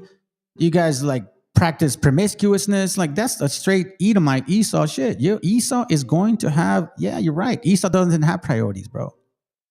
Esau has no priorities. You guys teach your daughters and your sons wrong, bro. You guys are dirty ass people. You don't even know how to wipe your ass. Your own women tell us that you guys don't know how to wipe your asses. You leave the bed sheets with caca on them because you don't like to wipe your ass. That's an Esau, Edomite trait. Talk about sadness. That the public, that their neighbors, that their families, that their superiors will know what they're doing. Any moment you have where they feel completely unaccountable is a moment of civic danger for you. You don't think it now. A lot of MAGAs are going to, oh, that would never happen to me because I'm a law. No. These systems always evolve into the worst possible direction. The ratchet of accountability and abuse, lack of accountability and abuse, runs only one direction. You are going to see this start to happen with people who are not illegals. We've already seen it starting to happen in California. So here's why I wanted to show this real quick. All right, because we're almost done, fam. I ain't really have that much time. I said I was going to do 2 hours, but I'm almost going at 3. I'm going to show this last video and then I'm out, all right? Because I don't make 3 hours and shit, and I don't do classes today usually. I'm getting ready for Friday's class. That's a good topic. So now, this guy said, listen, watch over for your shit because guess what? They're doing it already, family. Look, check it out. Hace unos días detuvieron a estas personas que se hacían pasar por agentes de la migra en la costa del este. Eran personas civiles que decidieron estar asustando a familias latinas y hacerse pasar por agentes del ICE. Tarde o temprano sabíamos que esto iba a empezar a suceder. Por esa razón, cuando tienes cazarrecompensas arrestando personas en las calles sin mostrar su cara, sin mostrar placa o mostrar de que son autoridad, nos damos cuenta de que van a empezar a secuestrar a personas en la calle. Sabíamos que iba a suceder. You said I had the channel since 2015. No, actually I have not. What are you talking about, bro? That's funny. You're stupid. Let's go. Tarde o temprano, pero ya nos llegó este video. Si tú tienes información de agentes de la migra, del ICE o agentes falsos, mándanos para nosotros compartirlo. What he is saying is that this is happening already, okay? They're already doing this shit. There is a link that I want to share with y'all. What is it at? Hold on. Let's see if it's this one. I had it up. Let me see if I can find it. Maybe I'll post it on my community chat because I thought I had the link. Because they're already doing it. You know what I'm saying? They're already doing it. Maybe I'll touch this topic on Friday regarding the actual laws that they have to be governed by and the shit that you're supposed to ask them. Because these fuckfaces are Proud Boys and brown shirts. We already know who you guys are. And by the way, we know who, where, and how you socialize and where you hang around in. So when all this shit hits, like, you know what I'm saying, when the dust settles, we'll see each other again. Anyhow, fam, other than that, I think that's all I got. Man. You know what I'm saying? Thank you for sticking around. And yeah, you know what, bro? Like we don't 100% disagree. Right? Like we don't disagree much, man. You just have to sit back and listen. Man, look at this guy. It's African white folks and then also brown people. By the way, we're not Latins, man. Like I don't even know why you guys use that shit. These guys are demons. Just like Squeaky Clean and shit. Squeaky Clean is a little too upset about the fact that, you know, he celebrates some shit that he's not supposed to. Y'all are stupid. The nerve of you to be here. And I even give you guys a chance to defend yourselves. Don't run from what? Don't run from what? I literally just said, here's the link right there. Here's the fucking link. What are you talking about? Here's the fucking link. I'm no running. I never run for nobody. There's a link. Who's the real bitch? Who is the real bitch? See, there you go right there. Typical white man.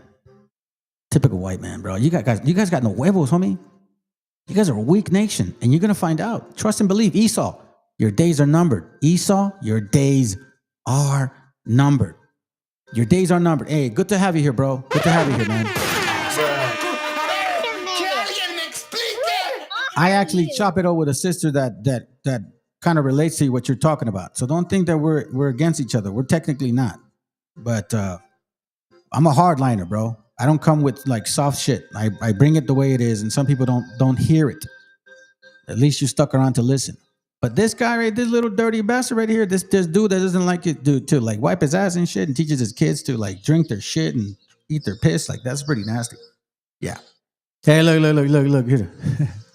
Why do I have to click the link to have a conversation? Because this is not a conversation, fuckface. You're texting and I'm talking. Well, how stupid are you white people, bro? Are you white people that dumb? I thought you guys were smart. I thought you guys had a high IQ. Where the fuck is it at? This is not talking. This is not conversation. You're typing, I'm talking. Do you see the difference? Hey, you know what's worse? You want to know what's worse? That you can't even answer you can't even answer my questions. When I said, show us in the Bible where it says to had come to the United States league. Show us in the Bible where it says that we should be celebrating Christmas. You couldn't prove it. Instead, you went to emotional shit, talked your typical egg hunting, conversational ways and shit, and now your butt hurt.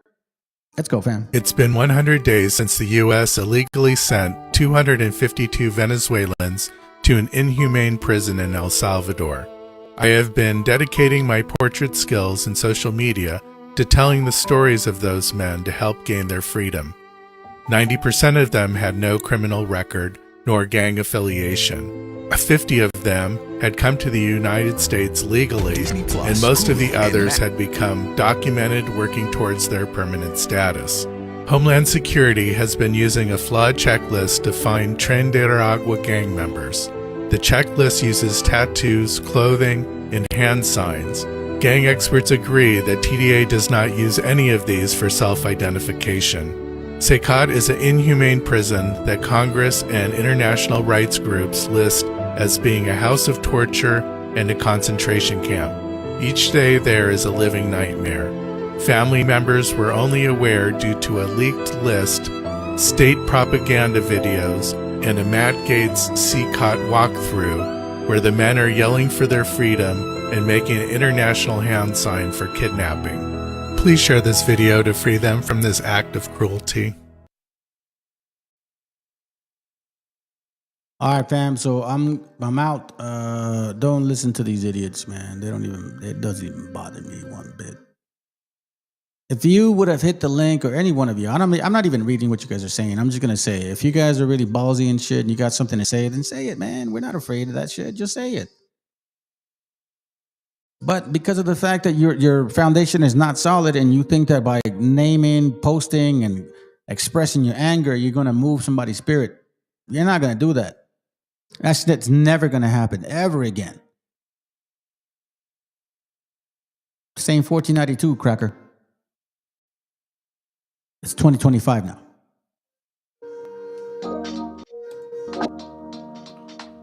Yeah, man.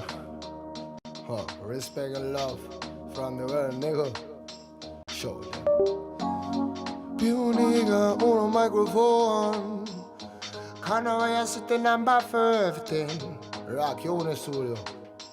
Bomba clap. ¿De qué manera sufre el alma cuando alguien se va? No hay medicina que cure esa larga enfermedad. La vitamina de la vida en esta sociedad es tan divina que por nombre tiene libertad. Libérate de la mentira que está por llegar. Mide tu orgullo antes de empezar a hablar. Cierra la puerta a quien no merezca entrar, porque hay mucho que se fue y sueña con regresar. Hablemos en silencio y así no me mentirás. El poder de la palabra muere cuando hablan de más. No me fío de oraciones que se dicen por detrás. Si me miras a los ojos no te mentiré jamás. Que besar por besar es jugar por jugar. Y vivir sin amor es vivir sin amar. Solo queda la fe, solo queda soñar. Ponte de pie, ready para luchar. Some love, I can just smoke and there are some love them. I can just smoke and there are some love. I remember no fire, no burn. Ribby day. Call it with a farmer soul, yeah.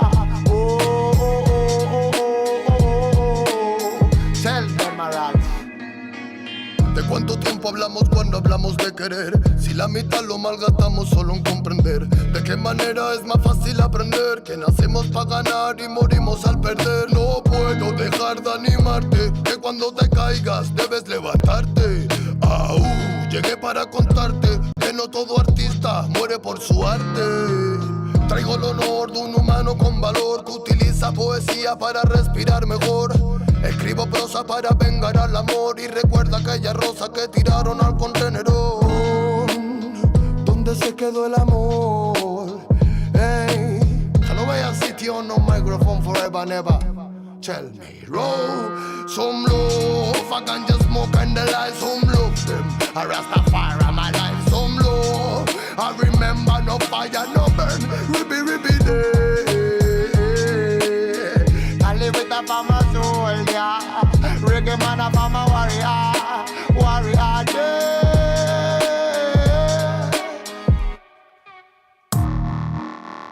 Not a really thing. Oh, yeah, man. Si se piensa que la música es un juego, lo lleva claro, hermano. Desde España, internacional, bomba, clack, you, nego. Not so really easy. No. You nigga on a microphone. Hey, tell us what? Tell us any tree. Tell if I'm a Rasta feeling on my sin. Hey, more love.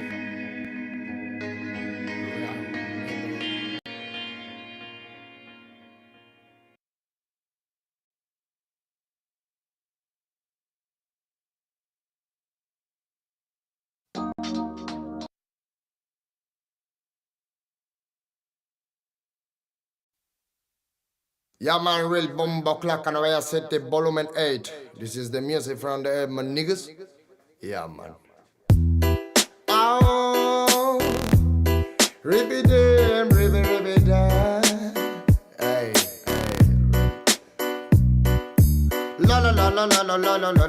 Lord. You man a tribute from Black Uhuru Ray. Hey. Broken microphone, mystic lover sound, a dream of soul. Will my head alone, living in Zion, but Babylon. Broken microphone, mystic lover sound, a dream of soul. Will my head head alone. Living in Zion, but Babylon. Por soñar soñé que todo cambiaría, por pensar pensé. Luchar a sangre fría sin perder la fe. Viviendo el día a día, más con sentimiento que marcó mi sinfonía. Darle pan al que no puede comer, darle bendición al que sepa renacer. 3000 errores solemos cometer, pero solo un gran hombre lo sabrá reconocer. Y me di cuenta de tantas cosas, algunas crudas, otras bastante hermosas. Son los más sabios, personas poderosas, no aquellos bastardos que destrozan nuestras prosas. Es la perdición, mala situación de manchar tu corazón por tu mala acción. Dame una razón para darte mi perdón. Siento que tu alma se consume como el humo de este blon. Derramo poesía, arte mensajero que reclamo cada día. Pretendo ser sincero, más comparto mi alegría con todo caballero que mantenga la presión cuando andamos bajo cero. Sentimientos perdidos con calma, malos actos mancharon tu alma. No pide perdón quien dispara el arma, no sabe que un ladrón se bate con el karma. Broken microphone, mystic love a sound that removes all. Real my head alone, living in Zion but Babylon.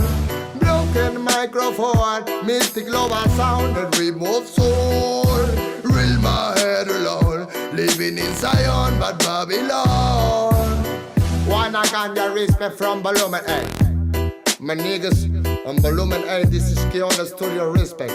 Alright, alright, alright. Bad boy kills, criminal of sound and rich. Money is a gun for me. Respect the nation. Below the time like this. Bad boy kills. Criminal of sound and rich. Money is a gun for me. Respect the nation. Below the time like this. Bad boy kills. Criminal of sound and rich. Money is a gun for me. Respect the nation. Oh. La la la la la la la la la la la la. When I can just smoking from the studio of the on. And when I can just your nigga on the floor. When I live a sound. Oh them, ah. Bye bye rhythm, bye bye sound in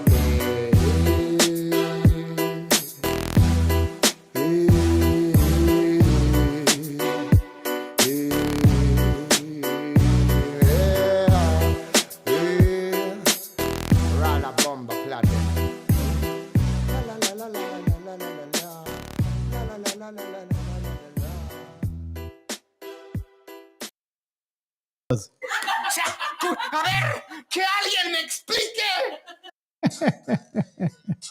Let me do it again. A ver, que alguien Hey, me good to have you, explique. sis.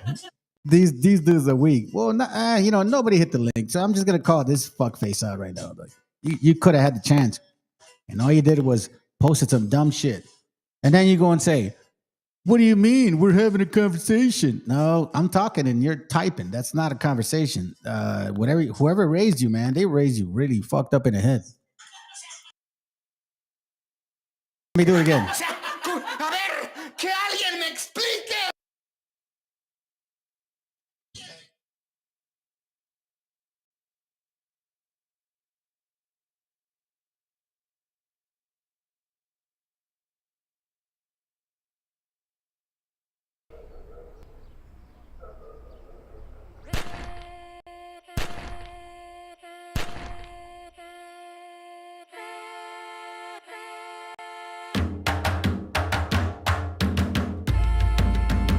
Estamos aquí, oye, que estamos aquí. Mírame, estamos aquí. Desde hace rato, cuando ustedes llegaron, ya estaban las huellas de nuestros zapatos. Se robaron hasta la comida de gato y todavía se están lamiendo el plato. Bien encabronados con estos ingratos. Hoy le doy duro a los tambores hasta que me acusen de maltrato. Si no entiendes el dato, pues te lo tiro en cumbia, bossa nova, tango o vallenato. A lo calabo y bambú, bien frontú, con sangre caliente como Timbuktu. Estamos dentro del menú. Tupac se llama Tupac por Tupac Amaru del Perú. América no es solo USA, papá. Esto es desde Tierra del Fuego hasta Canadá. Hay que ser bien bruto, bien huevo hueco. Es como decir que África es solo Marruecos. Estos canallas se les olvidó que el calendario que usan se lo inventaron los mayas con la Valdivia precolombina. Desde hace tiempo, este continente camina, pero ni con toda la marina pueden sacar de la vitrina la peste campesina. Esto va para el capataz de la empresa. El machete no es solo para cortar caña, también es para cortar cabeza. Aquí estamos, siempre estamos, no nos fuimos, no nos vamos. Aquí estamos pa' que te recuerdes. Si quieres mi machete te muerde. Aquí estamos, siempre estamos, no nos fuimos, no nos vamos. Aquí estamos pa' que te recuerdes. Si quieres mi machete te muerde. Si quieres mi machete te muerde. Si quieres mi machete te muerde. Si quieres mi machete te muerde. Te muerde, te muerde.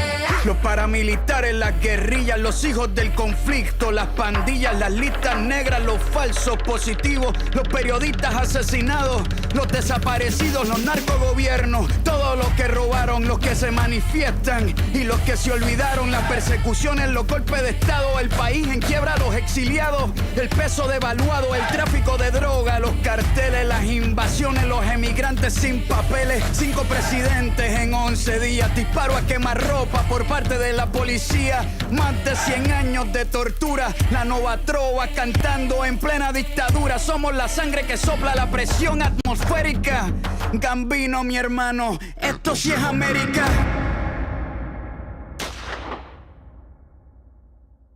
Aquí estamos, siempre estamos, no nos fuimos, no nos vamos.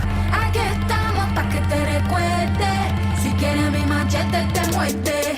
Aquí estamos, siempre estamos, no nos fuimos, no nos vamos. Aquí estamos pa' que te recuerdes. Si quieres mi machete te muerde. Si quieres mi machete te muerde.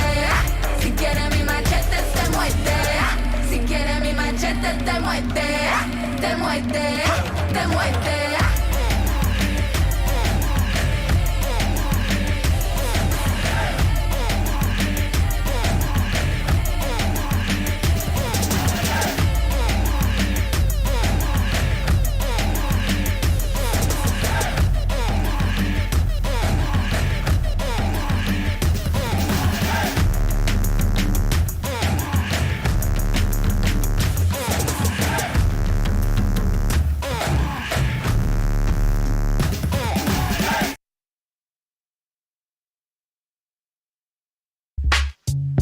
Yeah, man, I real. Estoy con mi hermanito Rasta Chai. International burning in Selassie I. Every day and every night. Yeah, man, llevamos 30 volúmenes dando reggae music soul. And keep on, motherfucking king of the microphone. Check it on, desde el corazón, though. Llega el sonido de ultratumba, tienen miedo. Llegan los rasta con su rumba. Díceselo, la people se hace una pregunta. ¿Quién es mejor? Ni tú ni yo. Ese es el lema de Guión. Llega el sonido de ultratumba, tienen miedo. Llegan los rasta con su rumba. Díceselo, la people se hace una pregunta. ¿Quién es mejor? Ni tú ni yo. Ese es el lema de Guión. Veo la luz que ilumina mi vida y da amor a los que más quiero. Siento el mensaje que llega hacia mi corazón, me habla el universo. Veo personas que pasan de largo en mi vida y en verdad eso es bueno. Porque ahora sé lo que tengo y lo que ya no pierdo. Demasiada coincidencia para no ser verdad. Lo de que nos van a esperar en el más allá. Tú vas a seguir siguiendo el curso en la espiral, mientras que yo evoluciono, llego al despertar. Fuente celestial, de luz y el saber. No hay punto final, amar o aprender. Que yo no quiero obedecerte, ya sé lo que hacer. Cuando me muero de calor, de frío, de hambre o sed, ya solo pienso en ser aquel que siempre fui, pero por miedo que otra versión de mí. Antes solía llorar, ahora no sé reír. Si no ponemos de por medio un poquito de weed, eso más de estar bien, más de efecto de pill. No quiero ser tu fe, te necesito a ti. Ángeles con la fe, mándalos de la street. Si vinimos de pa' morir, chico. This is the flow underground from Kioni Studio. Relax, relax, relax. The flow now. This is the music at the air. Mucho tiempo dando amor a los nuestros. Asasti, nigga, bomba. Oh, tell them. camino de frente, traigo flow caliente, música real con sonido inteligente. Parece frecuente desvestir la mente y quedar desnudo delante de mi gente. Flow, sing it, dem, duro like metal. Slow, sing it, guay, like fenomenal. Flow, sing it, dem, duro like metal.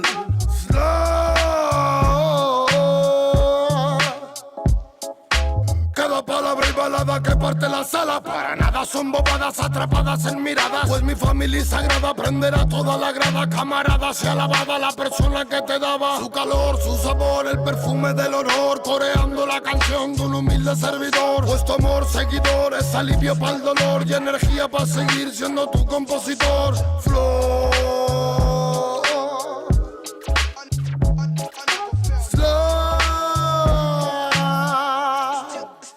Llega el sonido de ultratumba, tienen miedo, llegan los rasta con su rumba. Díceselo, la people se hace una pregunta: ¿quién es mejor? Ni tú ni yo, ese es el lema de Kio. Llega el sonido de ultratumba, tienen miedo, llegan los rasta con su rumba. Díceselo, la people se hace una pregunta: ¿quién es mejor? Ni tú ni yo, ese es el lema de Kio. Llaman Regeneral Day. It's a consider revenge and the ganja from the Rastafari niggas. Llegan los rasta con su. La people se hace una pregunta. Llaman el real. Llega el sonido de ultratumba. Llegan los rasta con su. La people se hace una pregunta. Bomba clap them. Nigga.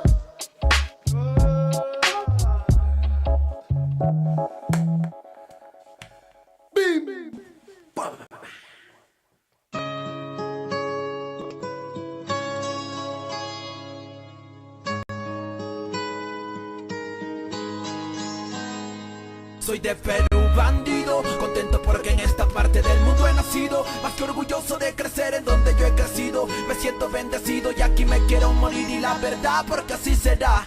Agradecido con la vida y con Dios que me puso aquí, y con todo aquello que influyó para que fuera en sí. Porque así yo puedo decirte gracias por mi color, idioma y también por mi idiosincrasia. Yo soy uno más que aprecia la tierra en la que nació. Aunque el género en el que me expreso por aquí no se inventó, pero que chucha, esto es pa' aquel que escucha y se mantiene en lucha con el puño arriba y la capucha. Tierra de donde gran parte siempre se quita, pero regresa pues como un niño a su madre necesita. Gobierna una política maldita donde si se enferma el que no tiene no le regalan ni las curitas. Por eso, pero no es sinónimo de progreso y no esas mierdas sentadas en el Congreso. En fin, somos de un sitio en donde nada cae del cielo, en donde muchos trabajamos desde niños hasta abuelos. Lo que siempre sé en esta mi tierra crece, a pesar que unas veces no paguen al que cosecha lo que merece. No solo aquí, también en toda América Latina, víctima de aquella supuesta raza más fina. Pero no olviden que en Perú no existen razas, somos una especie de seres humanos que se porten en masa, que cuando se revela atacarán enjambre. Un peruano se puede morir de todo, pero nunca de hambre. Yo represento a los desiertos y a la montaña, aquella selva que si miras de arriba te engaña y te hace pensar que el paraíso está en el suelo, donde se refleja el cielo temprano en la mañana. Yo soy peruano, así que mejor infórmese antes de juzgar a mi apariencia y mi piel morena. Aquellos seres humanos que sobresalen, soportando todo a pesar de que muchos me envenenan. Paisajes de mil colores, comidas de mil sabores, playas con arenas blanquitas, no quiero nada. Tierra de grandes señores, culturas y soñadores, gente amable que te hace pensar, yo me quedo acá. Sufrimos y nos levantamos como otros pueblos hermanos, víctimas de terroristas y tiranos que se llevaron mucho y a muchos para el carajo. Pero el peruano sabe cómo se sale de abajo. Por eso más de lo que sé y de lo que escucho, en todas partes siempre respetan a los peruchos. Y es un hecho que a la mayoría nada le complace, razón por la cual quiere ser el mejor en lo que hace. Es que así se nace cuando eres peruano, aquí tienes de todo, pero también nada se regala, hermano. Norte, sur o centro, en donde quiera que te pares, lo dijo Romero, el Perú es de la concha su madre. Orgulloso de mi esencia, de mi herencia, tengo un tatuaje en la maleta que te indicará mi procedencia, para que quede bien claro de dónde es que soy. Represento a donde voy y así lo hicimos siempre hasta el sol de hoy. Esta canción yo la compuse estando lejos de mi patria y no por querer hacerme el pendejo. Desde la costa por la sierra hasta la selva somos cholos. Si tú me entiendes no permitas que yo haga este coro solo. Yo represento a los desiertos y a la montaña, aquella selva que si miras de arriba te engaña y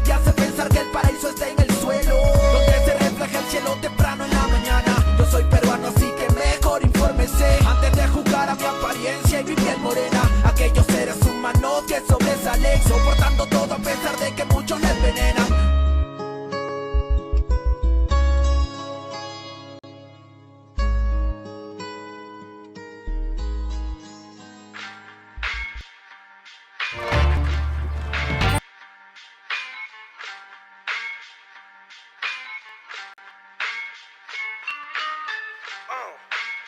En la Plaza de Reyes, Black Sumenta, Soplón. Yeah. ¿Qué vas a saber?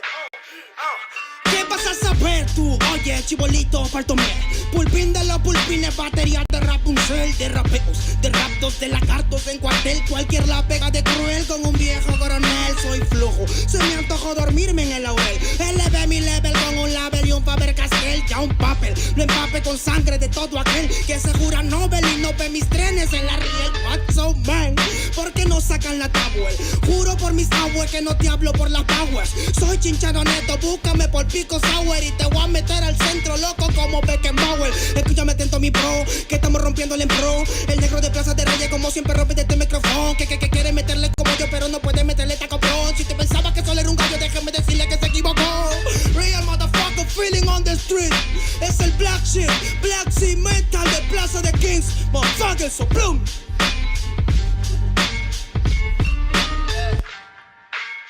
Nero Luigi, man, desempeño en la victoria para que sepa. Incas Mo, it's money gang, gang, yeah, yeah, Yo también he llorado, gente. También me han desplazado por mi rasgo afrodescendiente. Sí, un perro no habla pero siente. Cuento historias callejeras pa' barrios de delincuentes. Y soy un perro que te ladra, que te muerde y que te huele, nene. Soy más que Lele, ustedes para mí son pelele. Con mi jauría todo el día en busca de los cheles. Tengo un perro en fiscalía que nos mueve los papeles. Y otro en la comisaría para evitar el susto. Muchas veces me han llevado por solo como luzco. Perdón, madre mía, si yo le causé un disgusto. Pero en esta vía yo crecí rodeado de perros chuscos. Yo sé que me quieren ganar, yo sé que me quieren tumbar y no pasará porque soy de verdad. La super rafina, la Dodo Style, metido en latina aprendiendo un quizá. Yo tengo el style, no mido la raza del perro, yo mido por la lealtad y yo soy leal. Yeah. La calle te enseña lo que no te enseña la universidad. Yeah. Saliste ese peña aquí con una seña, te tiran para atrás. Yeah. La calle limeña aquí nadie la dueña, ya nada es igual. Yeah. Tiene que respetar, yeah. Tiene que respetar. Yeah. La calle te enseña lo que no te enseña la universidad. Yeah. Saliste ese peña aquí con una seña, te tiran para atrás. Yeah. La calle limeña aquí nada le dueña, ya nada es igual. Yeah. Tienes que respetar, yeah. Si yo soy tu papá, yeah, yeah, yeah. Cinco mob, negro, yeah. Cinco mob, nigga, yeah. Nero Luigi, man, Incas mob, yeah. It's money gang, gang, gang, yeah. Hey, yo. Yango en la maldita casa. Me llaman pa' que les dé al menos una vez al mes. Se metieron al lago y olvidaron que era el mes. For everybody bless. La fama es una puta, me está llamando a las 3. Dile que llame después de las 16 y 25. Volví de la infancia de Abraham Lincoln. Con fuerza ya inco, luchando para salir del rincón. Letra callejera en CD Brinco.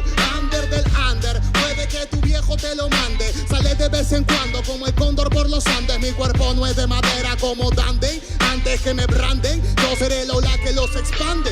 Aunque esto me pique en la madera, no sirven ni para romper el ticket de un evento afuera. Loco por la carrera, desafían la gravedad. Yo espero tras la barrera y llego con la novedad. Niña, tú solo espera que ya encontré la manera. He visto bastante por querer lograrlo saltando escalones dentro de la escalera. La vida me puso al depósito, yo soy de púlpito pa' que el mundo conociéramos de esta parte mejor intérprete que parido de esta cordillera. Sin luz afuera, que el espectáculo es dentro. La calle es mi templo, tiembla el pavimento. Cuando yo me concentro, mis disparos son temas. La calle un poema se siente desde cuando entro. Y a toditos estos drogaditos que creen que rapean, los regreso al centro de mi balcón. Yo he visto el clon del clon en la misma gestión, pero a la malla no llega el balón. Y para esta pantalla no existe patrón. Yo ya me sé la cuestión y doy fe por cada renglón. Consciente de la operación del final de Mbappé con la edad de bufón. De Yango en la maldita casa. Plaza de Reyes, papá. El Nero Luigi, Black Mental. Hip hop peruano. Rasgo en la maldita base. Yao, yao, yao.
cuenta que la vida no tiene un valor y grita al cielo, mejor recógeme a mi Señor. Pase lo que pase hoy, siempre con la mente tu recuerdo en mi corazón te llevaré. Para donde quiera que yo voy, pienso diferente, es que el amor de ahora está presente. Pase lo que pase hoy, siempre con la mente tu recuerdo en mi corazón te llevaré. Para donde quiera que yo voy, pienso diferente, es que el amor de ahora está presente. Dime dónde están los que desaparecieron, los que no volvieron, los que de uniforme se vistieron. ¿Dónde están los que ya no están del soldado Juan, que una bala traspasó su cuerpo con el ruido de una? Son historias como mi prima Gloria, que su cuerpo no aparece pero queda su memoria. Niña de 5 años que su aliento ya es agónico, encuentra cuerpo pero un hueso está en periódico. La vida es una tumba que la suerte te depara, la muerte está en la mano de aquel hombre que dispara.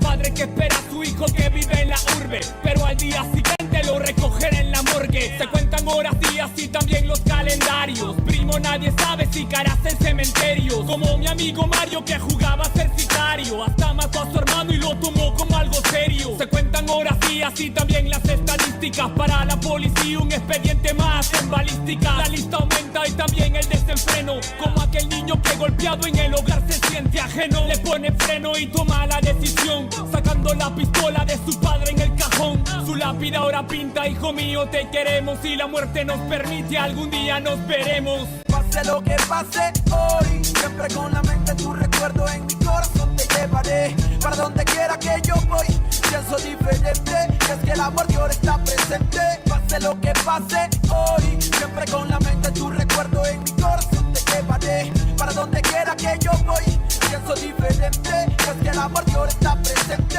¿Dónde van? ¿Dónde? Dime dónde van las almas que se pierden en el camino de la vida. ¿Dónde van? Dime dónde van. Que detienen pulsos y otros por impulsos para el diván. Penas que se cuentan en la esquina, cuidado con la neblina que la muerte se avecina por la acera. Joven estudiante muere en una balacera. Otro lío de pandillas que en el diario aparecerá. La vida se desaparece como el humo de un cigarro, locos disparando desde un carro. Otra vida que se pierde bajo el cielo gris. No se puede ser feliz cuando gente muere en un desliz. Como Marco que soñaba con ser narco, viajar en barco y olvidarse de las penas en su cuarto. Pero cada vez que parcha ya se siente harto, y su corazón marchito marcha para el infarto. Almas en oferta como Berta, que se acuesta en una cama pero en otra se despierta. Son 14 años y ya perdió la niñez, que desaparece un viernes y no regresa en 2 o 3. Coleccionando amores sin importancia a los rumores, malos menores sin temores y sin valores, deambulando en cada sitio, con el futuro a convertirse en un graffiti. Pase lo que pase hoy, siempre con la mente tu recuerdo en mi corazón te llevaré. Para donde quiera que yo voy, pienso diferente, es que el amor de ahora está presente. Pase lo que pase hoy, siempre con la mente tu recuerdo en mi corazón te llevaré. Para donde quiera que yo voy, pienso diferente, es que el amor de ahora está presente.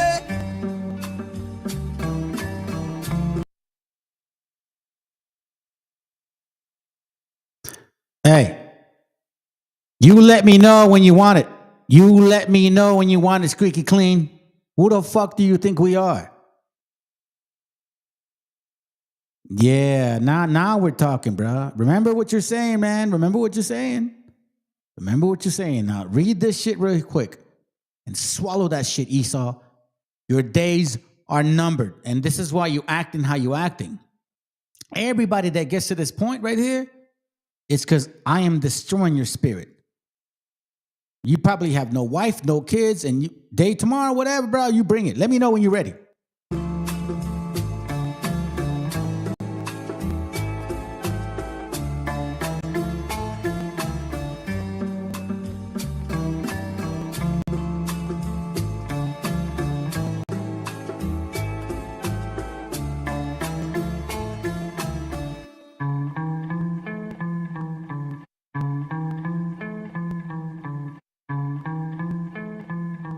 Right. You see that? See that shit? Look at those. Look at those.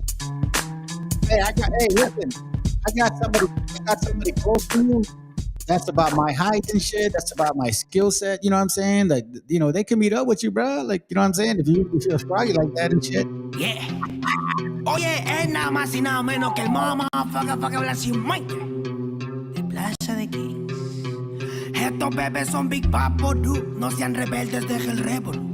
Yo no me quede, yo me hospede junto a Belzebú. No me remete, plebe, no soy leve como tú. Si hay algo que no muere, eso es el hip hop Perú. Y peto, perico, te traje una chica perica. Atrás te voy a mostrar como dos monstruos rap trafican. No trate ni trepe, solo trote, señorita.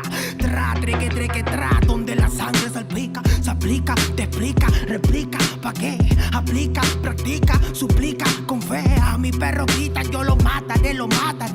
Tu madre llora y canta la bandeja, flow peregrina, chivolo propina, ina, hacen base, mejor coja vaselina, no imagina, mi vida fuera de una esquina, yo solo quiero más chavos pa' comprar más chilindrina, gira, que somos puros animales rompiendo de todos los cristales, repete señales que a ti no te sale, ¿qué pasa compadre? Somos naturales, voy a llenar todas las editoriales, rate de mi huevo pa' los tribunales, tú eres un antianal, yo experto en artesanales, yeah, se me afaga la cimaita, soplón.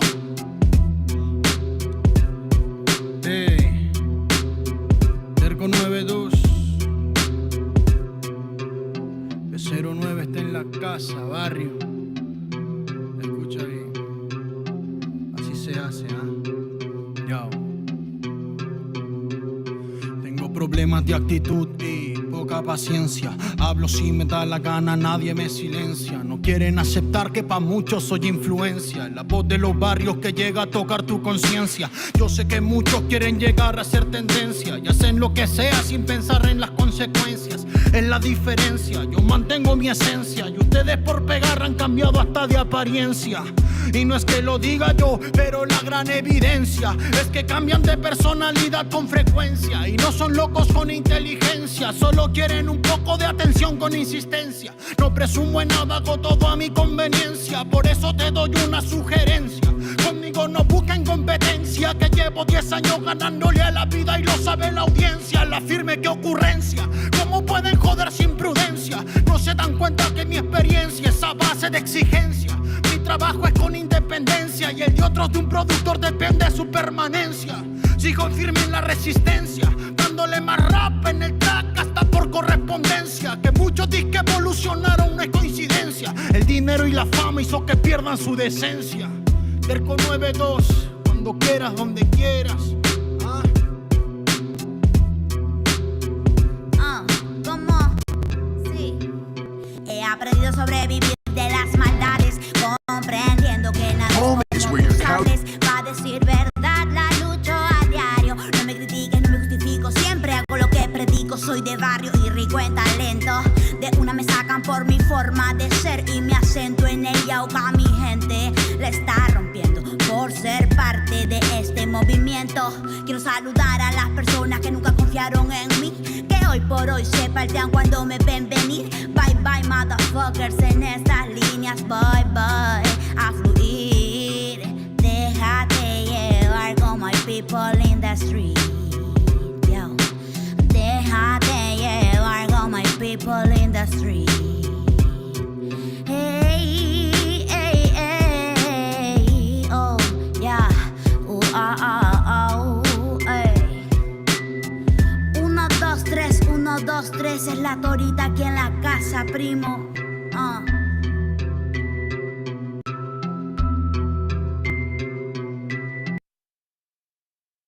You know, I always got to show that shit. And listen. Let me tell you something right now.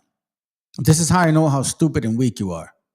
If you only knew how I trashed that piece of shit Pegger and shit, because, you know, that's a white boy thing. He's a white boy. He ain't no negro. He's a white boy like you.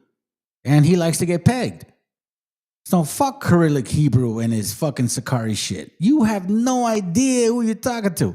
He said, East Side, that, bro, shut up, bro. You're just a white boy with a fucking stupid ass attitude and shit. Let me ask you a question, man, because you're still here. And I mean, and you know what? I've let you be here because technically you are helping the channel.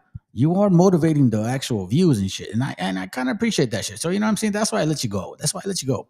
I don't know why you don't show up on the, and by the way, the other platform doesn't mean I have 2 channels, you fuckface. It means like when you do a live, there are 2 systems that you have to work with.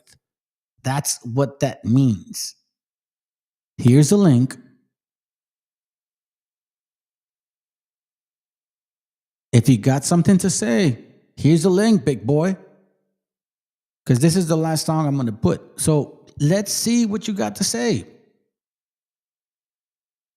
Hit the link, man. Come on, man. You can't be this weak, bro. You cannot be this scared of me. Because you're posting stuff like as if you're tough, but you're not representing that. See, like, you're like throwing cans at me, like from the other side. And you think it's hurting me, and it's not. You know what I'm saying? So it's like, stop throwing cans at me because they don't hurt me. You know what I'm saying? Speak your fucking voice.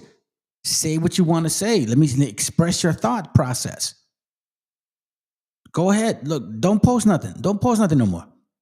Just hit the link. Just do yourself a favor, because think about that for a moment. You keep posting stuff, and I keep telling you, you want to talk? Hit the link. We'll talk about it. But you will not. It's just like we're neighbors, but you're throwing your cans at me and shit with nothing. Okay, well, sounds good then. If you're smarter than me, then even more of a reason for you to fucking prove me wrong. Prove me wrong, bro. You're smarter than me. Go ahead, prove me wrong. Prove me wrong. You're smarter than me. I'm stupid. You know, what do I know? I'm fucking dumb. What do I know, bro?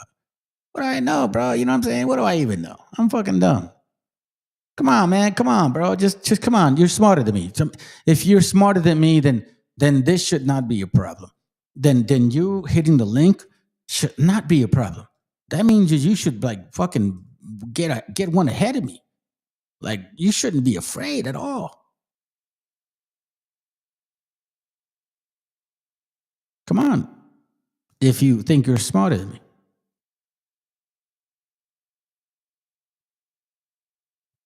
Come on, man.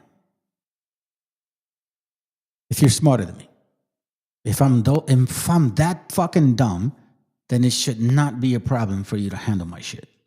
You should come in here and tell me how you feel and make me look stupid, and then, you know what I'm saying, because I look stupid, I'll close my channel. I'll bring out the Bible when you click the link. Come on. Click the link. We'll talk Bible. Hit the link and we'll talk Bible. Come on, let's do it. Let's do it. We'll read it together. We'll read it together. Give me a verse. We'll read it together. Let's talk Bible. Come on. The link is right there. Let's do it. I'll listen to you.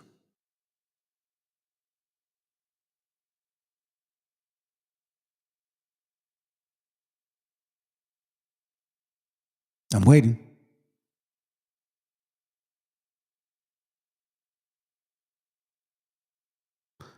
I don't look like that guy, dude. He looks like you.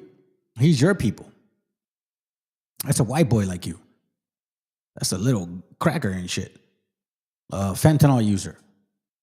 That's why the Most High is destroying you guys, man. He has no pity on you.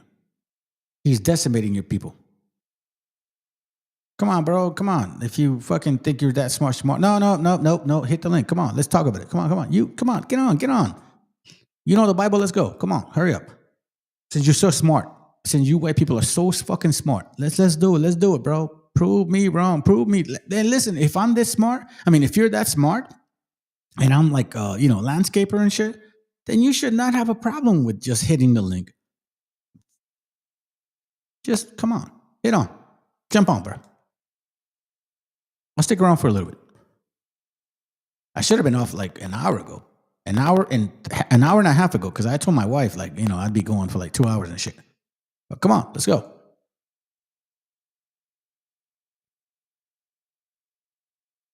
I don't even know what that means. Honestly, man, come on.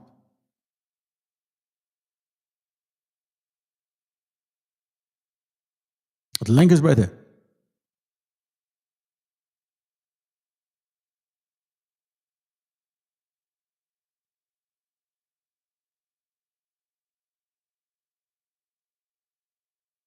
So are you going to hit the link or not? No?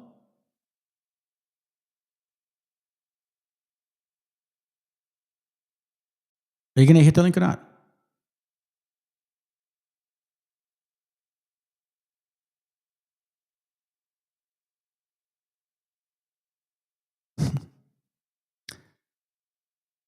You may think that I don't pay attention to your psychology, but you're giving me every single answer that I knew I was going to deal with.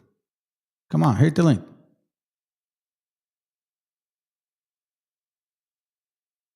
Yeah, this was next. See, I knew that. I knew that would be next. When I read this stuff, I knew that you would try to do that because you're trying to, you know what I'm saying? Like you're trying to hurt me.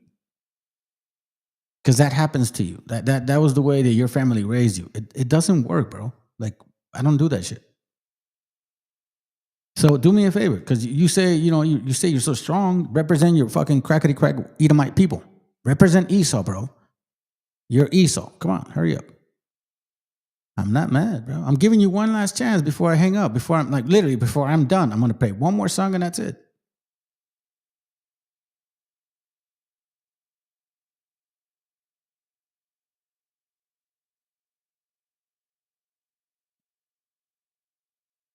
So that's it. This is all you have. This is it. This is what you're doing. This is your strength. Listen to your pattern of thinking. I'm paying attention to your brain cells, bro. Or girl. I'm starting to wonder if you're a dude. Because you're starting to kind of move an awkward way now. Now I'm noticing a pattern in how you think. So it's like I'm waiting for I don't understand, man. Like, come on, bro. Like, if you really want to say something, I'm telling you, bro, use your voice and let's see where I'm off. You said you're smarter than me, meaning like I'm just a albañil, you know what I'm saying? I'm a landscaper. What the fuck do I know, right? I'm Mexican, bro. Like, what the fuck do Mexicans know? We don't know shit. So then, come on. See, see, that's 3 statements already. See, you think this is, dude, you guys work in the same pattern, bro. You and Canaan talk the same way. Hey, family, pay attention to this. Esau and Canaan talks the same way. They do the same tactics. They say the same things. They do all the same stuff. Man, you guys, either you are not a white dude, or you guys are very ironically fucking the same, bro. You sound like them. Look at this stuff. Look at what they're saying, fam. Look at this. This is why, brother Joe, if you're listening, like, you need to find the sequence and patterns of their thought process. You see what I'm saying? That's why the scriptures talk about psychology as the same way in regards to how nations react and act and think like. You see, they have no idea of what the fuck is going on in their head, and they don't realize that they have a pattern of how they speak and talk and say some shit. And you guys are all saying the same shit. This is not normal to me at all. No, it's not normal to me. This is not like this is so fucking obvious, bro. Oh, homie, we ain't homies. We're not homies, man. Now listen, this is just a sad. Well, first of all, I appreciate the Most High for letting me see the fucking ways of people are, but it's sad, man. Like, you guys never were great. How the fuck did we fall for this stupidity?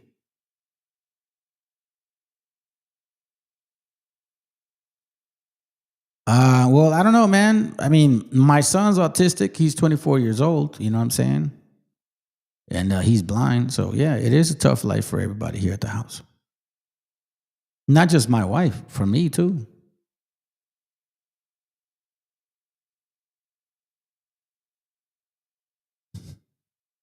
It's pretty funny, man, that you think that you're going to get through me, through my wife. Like, what the fuck's wrong with you, bro? You're a weak person, bro. You're weak. I don't have no pride nor hate. You know what I love? You know what I have? I'm proud of my gente and I love my people. That's why I do what I do. Just because I don't like your crackety crack eyes and shit, you know what I'm saying? Like, don't fuck. Hey, listen, I don't like you guys. What the fuck you mad about? I don't fucking want to deal with you, crackers. I don't want nothing to do with you. You know what I'm saying? It's like, what the fuck is the problem? Hold on a second. Hey, listen, do me a favor. One last question, and that's it. After this, we're done. after this, I don't ever want to see your ass, squeaky clean, whatever the fuck you are, whatever the fuck you are. And I've seen you before, and I really think you're a white boy, bro. I think you're a raza trying to act like a white boy, and you just have a problem and shit, and you probably married a black woman, and you just have a fucking tremendous confusion in your spirit. So do me a favor, bro. You don't know nothing about me. You have no idea what I go through every single day. You have no clue about what you go through every single day. And that's the biggest question. The fact that you're a sad case. And you did me a favor by being here, because my whole concept of this class was to prove this right here. You reap what you sow. That's your daddy. You guys are one and the same. So I'm glad that you showed your shit, because guess what? I put the link up. I said, well, let's, if you think I'm wrong, well, show up and defend your people. But you can't. And you won't. And you never will.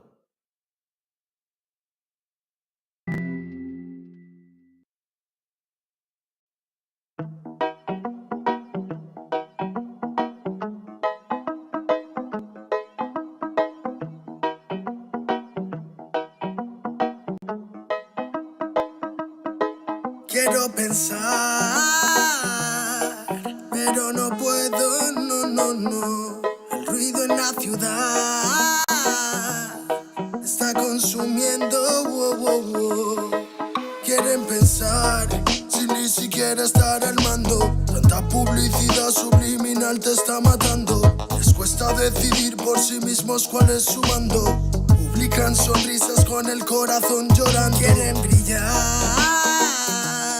pero sin tener que valerse de tener sus ideas propias. Los veo a todos igual, solo son la réplica de la imitación de una triste copia. Obedece, la vida es un suspiro y envejeces. Te dejas distraer por estupideces y pierdes el eje. Te duele por dentro, entonces te creces, pero aceptas mucho menos de lo que mereces. ¿Y quién te ha dicho a ti que no puedes pensar sobre lo que le di, sobre cómo actuar? Lucha por ser feliz sin a nadie dañar, y solo así podrás brillar. ¿Y quién te ha dicho a ti que no puedes pensar sobre lo que le di, sobre cómo actuar? Lucha por ser feliz sin a nadie dañar, y solo así podrás brillar. Conserva tu juicio y tu intuición, más activos que el que lucha por lo suyo y no se rinde. Yo ya sé bien cuál es mi misión, y es contarte que el mal por su propio pie pronto se extingue. No caigas bajo su control, pues por la televisión es normal que mal lo pinte. Tú mantente firme en conexión con la fuente de creación, vivirás siempre de fin de. Dios abre los ojos, dime lo que ves. A tus propios hijos matándose por billetes.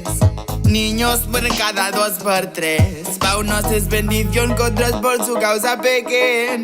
Y yo que intento ser un ser crístico, voy bendiciendo hasta los diablos. Piensan que es cierto el mensaje típico. Dicen que invento lo del engaño, y mientras lucho contra mis errores, demonios escucho, me ofrecen soluciones. Pero sé que hay un ángel que quiere que mejore. Me dice haz un trabajo interno antes de que lo ignores, antes que otra vez llores y se llenen los mares de pena y de dolores, ya que en mi mente no caben. La paz no va en un sobre, somos algo importante. Nunca te revelaste y por eso no lo sabes. ¿Y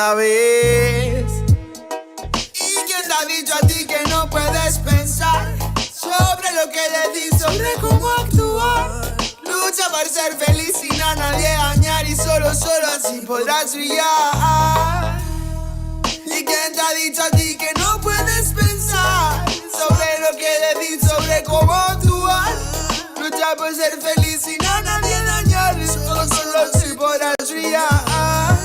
Me desperté tan cansado, me sentía mal herido de todo lo que he pasado. No me quita lo aprendido, por dentro me he perdonado, pero casi no me olvido. Me desperté tan cansado, lo que he pasado no me quita lo aprendido. Por dentro me he perdonado, pero casi no me olvido, no, no. Todos repiten lo que dice el referente. Discursos vacíos lejos de ser coherentes. De lo que no sabes será mejor que no inventes. Que investigues y no te dejes lavar la mente. ¿Y quién te ha dicho a ti que no puedes pensar sobre lo que le di, sobre cómo actuar? Lucha por ser feliz sin a nadie dañar y solo así podrás brillar. ¿Y quién te ha dicho a ti que no puedes pensar sobre lo que le di, sobre cómo actuar?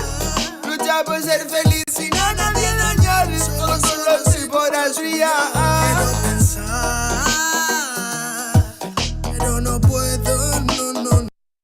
El ruido en la ciudad está consumiendo, wow, wow, wow.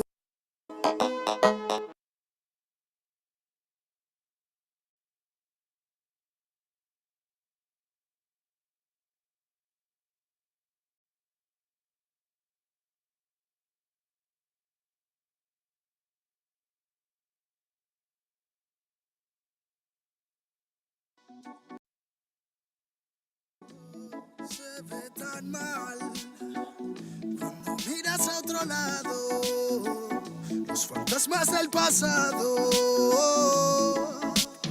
no se detendrán hasta verte derrumbado.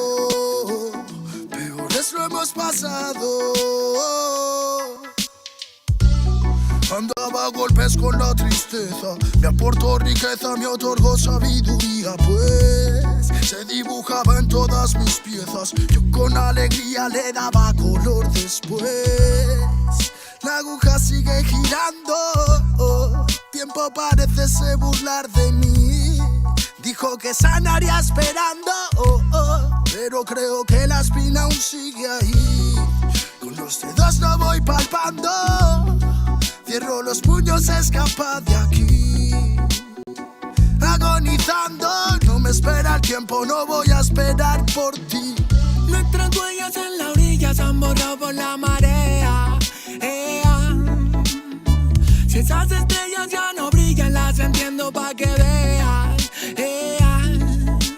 Sea donde sea, bajo la tormenta o dentro de la odisea, donde arañas cubren el cielo de tela, los aviones nadan y los barcos vuelan. Aunque parezca que va bien, no sabes bien si va mal. Besos que pueden doler, ojos que pueden matar. Tengo mi alma en el almacén encerrada, mi corazón está en huelga, mis sentimientos en ámbar. Gente, Calamala dijo que estaría presente. Fallaron como nunca, se fueron pa' siempre. Millones de razones pa' vengarme, pero a veces duele más actuar indiferente. Como no quieren ver ahogados, tenemos branquias y cerrados los bronquios como la mente de un guardia. Yo soy la montaña y vine con la cordillera. Más cojones que tu ganga tiene una madre soltera. Tú cúbrete si suena mi tu. A mi lado tengo soldados fumando de su palulu. Ni un conjuro de grimorio me lo salva del velorio. Pa' tener pila valorio se matan vestidos de emporio. Yo no quiero una pistola, estoy soñando que la vida que quería me llega a tiempo. Desde que yo la vi sola, loco ando. Vino a verme cuando el sol se estaba poniendo y se dejó una pluma y se perdió en la bruma. Nunca se despidió de mí, nunca se despidió de mí. Vivo en un mundo que parece roto y sé que no, porque todo es perfecto y lo debo plasmar. Me fumo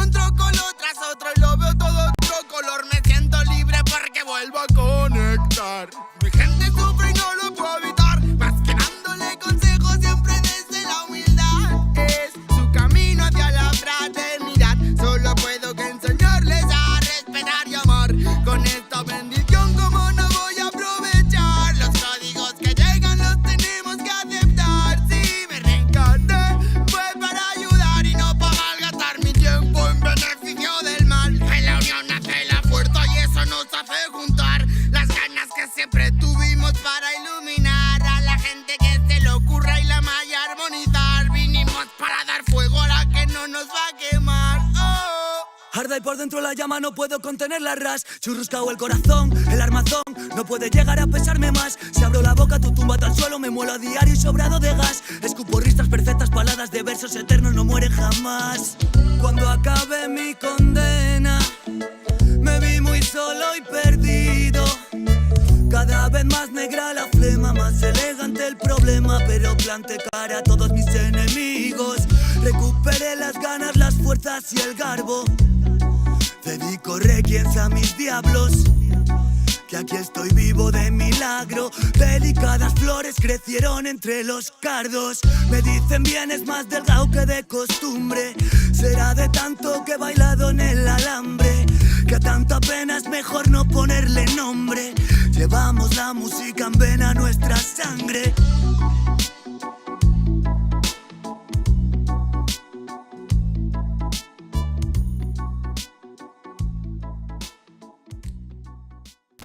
Declaraciones.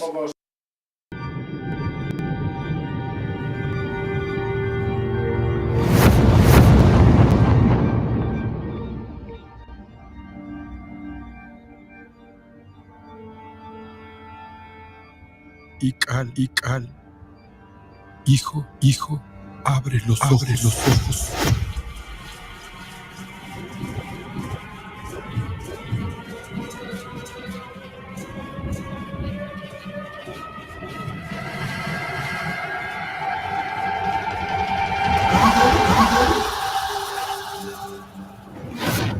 Tu cuerpo se queda con nosotros, pero tu espíritu debe seguir.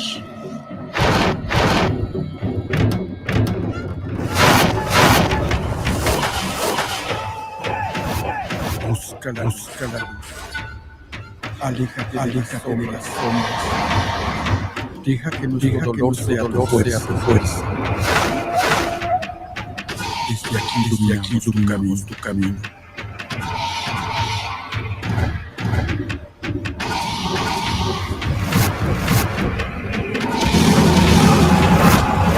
Lucha como nosotros antes tan pena.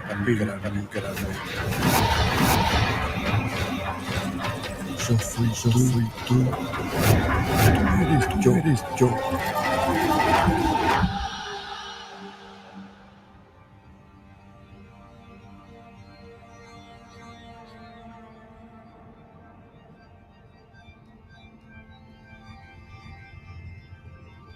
La muerte que hoy nos separa, mañana volverá a unirnos. Eres libre, hijo.